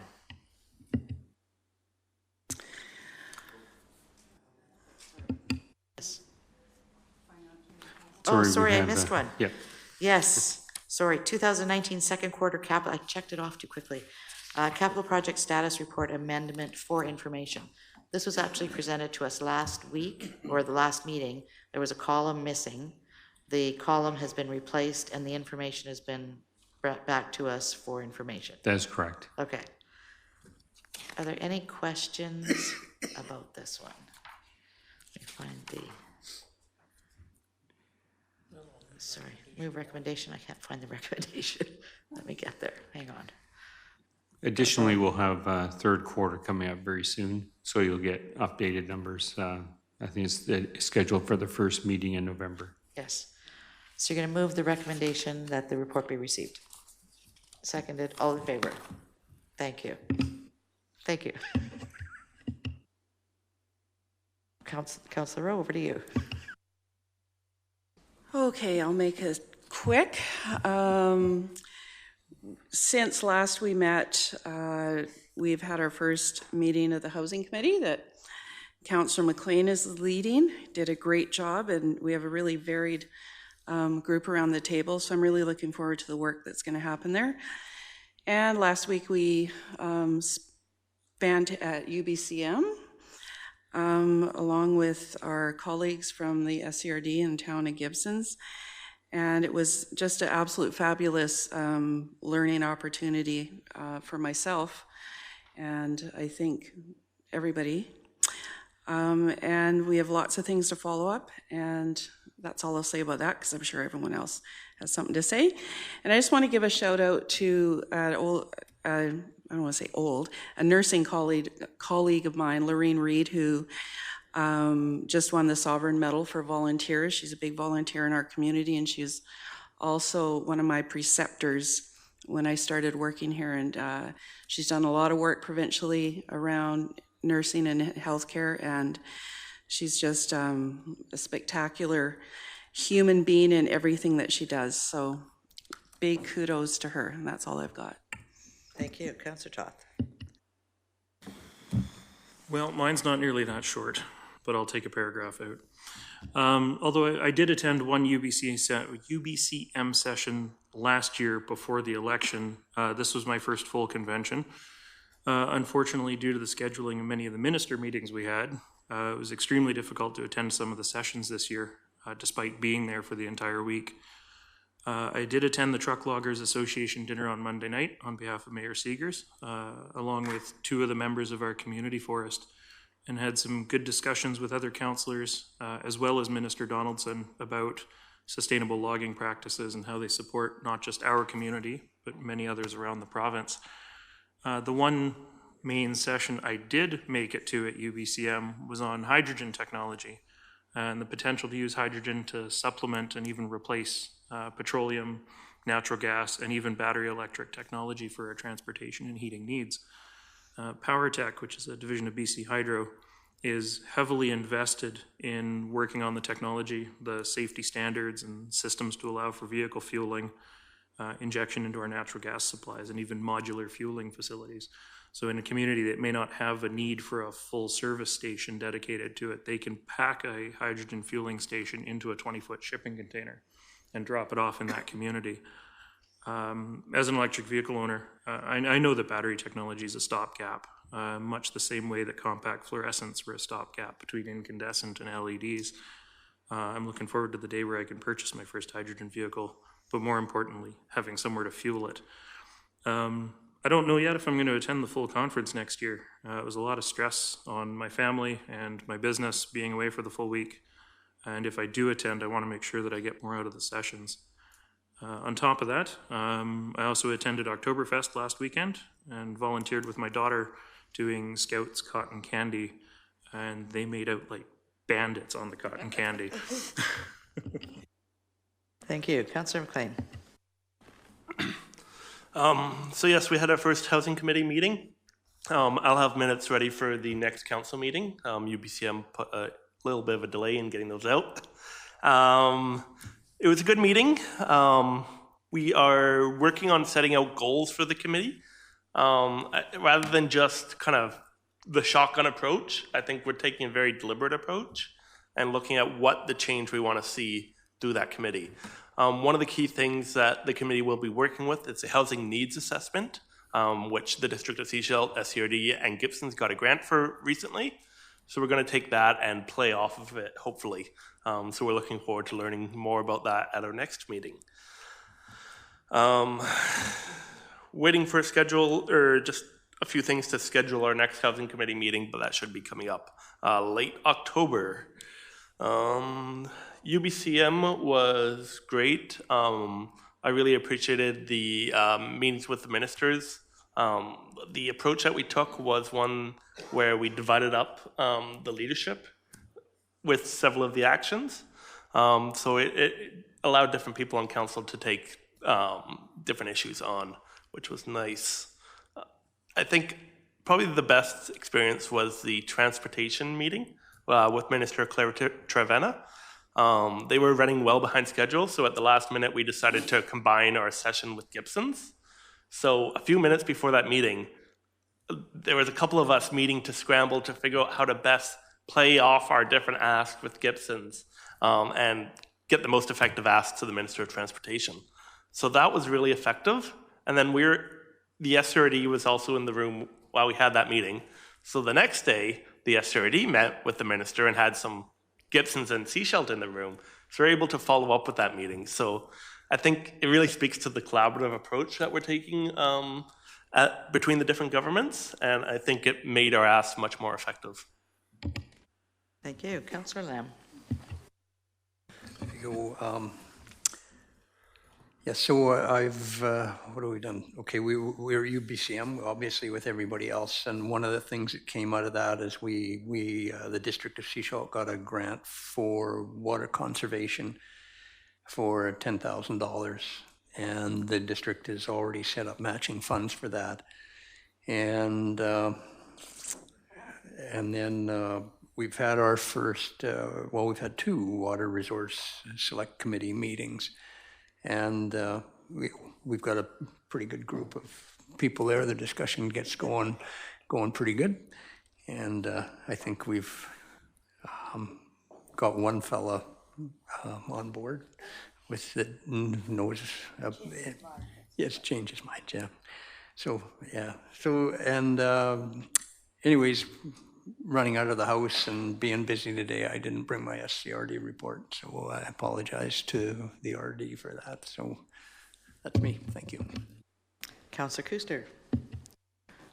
Okay, so I guess a couple weekends ago, after last council, I attended the Venture Young Leaders pitch event at Persephone's, which I think there was 12 businesses trying to get a grant from the Sunshine Coast Credit Union. So I was amazed at those businesses and how they're focused on sustainability, our environment, and our community. In the end, the Ginger Jars took home the grant, and they take food that the grocery stores can't sell anymore because they're bruised or for whatever reason, and they make it into something else like soups or sauces. And so they won that grant, and that was a great event to attend. While my rest of the council was at UBCM, I did go, but a little bit later in the week, but I attended the Sunshine Coast Youth Action and Awareness Committee, and a whole bunch of the different groups, like community schools and community services, MCFD, the Y, SCRD, got together, just went over what happened in the summer and kind of what their events they'll be working towards in the fall. One thing I wanted to note, the Sunshine Coast is very desperate for foster families, and most of our foster kids go off coast.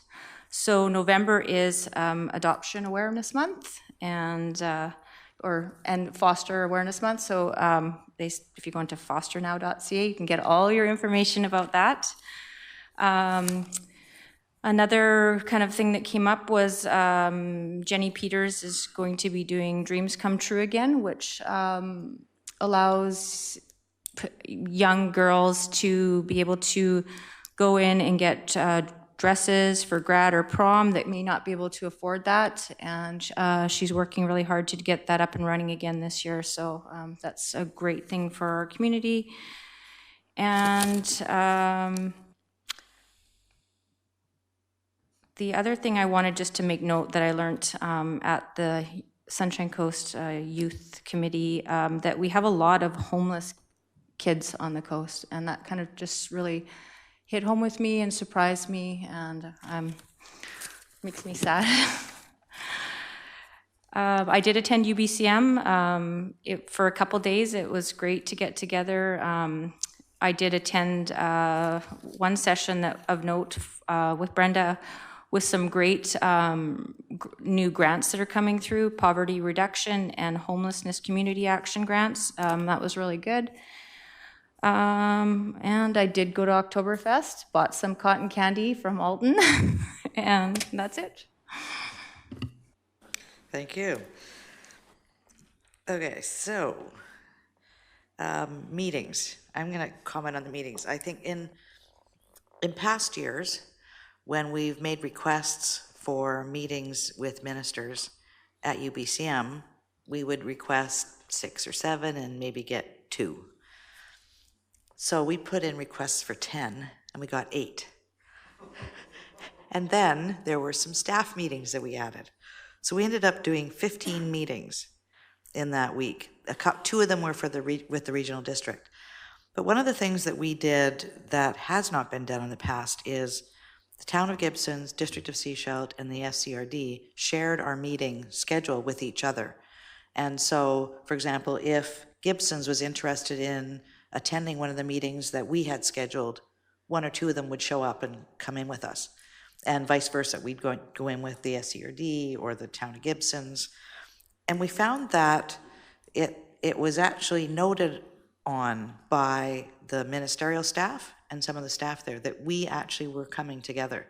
And then the meeting that Councillor McLean commented on just kind of fell together, and it was Ministry of Transport. There were 14 of us in that meeting, with the minister and the senior staff.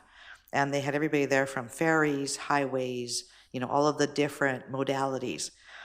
And so we came away from this week saying that next year, we're going to do some more of this. We're going to look at how do we combine or look at what our shared initiatives or issues are and then approach them. And actually, they don't have a mechanism for us to request maybe a 30-minute meeting for the Sunshine Coast. They're 15-minute blocks in some of these cases, 30 minutes with staff, but how can we actually do these combined meetings? So they've got to take away as well, to go away and see how to make that happen. Lots of things that we talked about. We had a Minister of Health we met with. We met with, talking about seniors care and our staffing at the hospital, housing for our staffing at the hospital. We talked about housing issues on the Sunshine Coast, homelessness, opioid addiction, all of those. One of the sessions that I went to was the Mayor's Caucus. So the Mayor's Caucus is held twice a year. There's usually somebody who is chairing it. I went to it in February up in Prince George, and then I went to this one at UBCM. There were two sessions. It was an afternoon session on the Monday. The first session, the first half of it was called Strong Fiscal Futures. In 2013, UBCM put together a document. If you search, it's called Strong Fiscal Futures. And it was looking at funding opportunities or funding streams that could be made available for municipalities, because municipalities are limited in where they can raise money. So this goes into various other potential revenue sources. Shortly after that session, the Minister of Municipal Affairs and Housing came in and spoke to us and said she actually has that document on her desk. She's read it. And she is looking at, is it something that she'd want to incorporate? It would require some changes, but she actually is aware of the document and is looking at that. The second part of that was about the opioid addiction crisis. We had the Mayor of Prince George, the Provincial Health Officer, the Mayor of the City of Vancouver, the Mayor of the City of Terrace, and the Minister of Mental Health and Addictions. They had a panel. And what was really interesting for me in that session was to hear how the issues that we're having here in our community are everywhere, up and down the coast, all over BC. And the mayor from the City of Terrace did a PowerPoint presentation, and she could have been talking about Seashell. Everything that she had up in her presentation was exactly what we're experiencing here. So I requested that she send me her presentation. It's been forwarded to staff and to senior staff and to council, and I'll make it available to a few others in the community as well. We're all looking at how do we deal with the homelessness and the opioid crisis, and there's no one solution. And the province is actually looking at stepping up in other ways to provide additional funding for other initiatives. So they're recognizing that it's a huge issue, and they're looking to see how they can support municipalities. So it was a good session. I think next year we won't request as many minister meetings. I want to thank Andrew Yates for attending with us. He attended every one of the sessions with us and kept us all in line, made sure we knew where we were supposed to be. And I'd like to just acknowledge council. The UBCM week is a very taxing week. Breakfast starts at 7 o'clock in the morning. First session starts at 7:30, and I think the earliest night we ended up was about 9. And everybody was there early in the morning for every one of the sessions. It was really good to see the dedication and the hard work and the time that was put in. So thank you all for that. SCRD, I'm just going to mention a couple of things. Curbside recycling and organics collection were talked about for the regional district at the last meeting, and they are moving forward on both initiatives. In one case, B&D need to do an AAP because they Recycle BC will not support them, so it has to be funded totally by the region. So they're going out to their region to see if they will fund that. We've been talking here in the District of Sechelt about moving our budget up to have it approved by the end of December. Regional District is also looking at considering that. They're going to shorten down the time frame this year and look at in the next year or two to be at December 31st with a budget approval as well. Library funding came up. We're going to be having all of the people who fund libraries get together for a special meeting to talk about the base funding and how we actually look at setting up the library funding. And next year's meeting schedule is already approved. So if you want to know when we're going to meet next year at the Regional District, it's already online. That's it. Let's move on to correspondence. We have one document here. I'd like a motion to receive. Moved and seconded. All in favor? Thank you. Is there anything that we need to do with this? Oh, just for receipt. Thank you very much. Any emergency items? Thank you. Motion to adjourn. Moved and seconded. All in favor? Thank you. And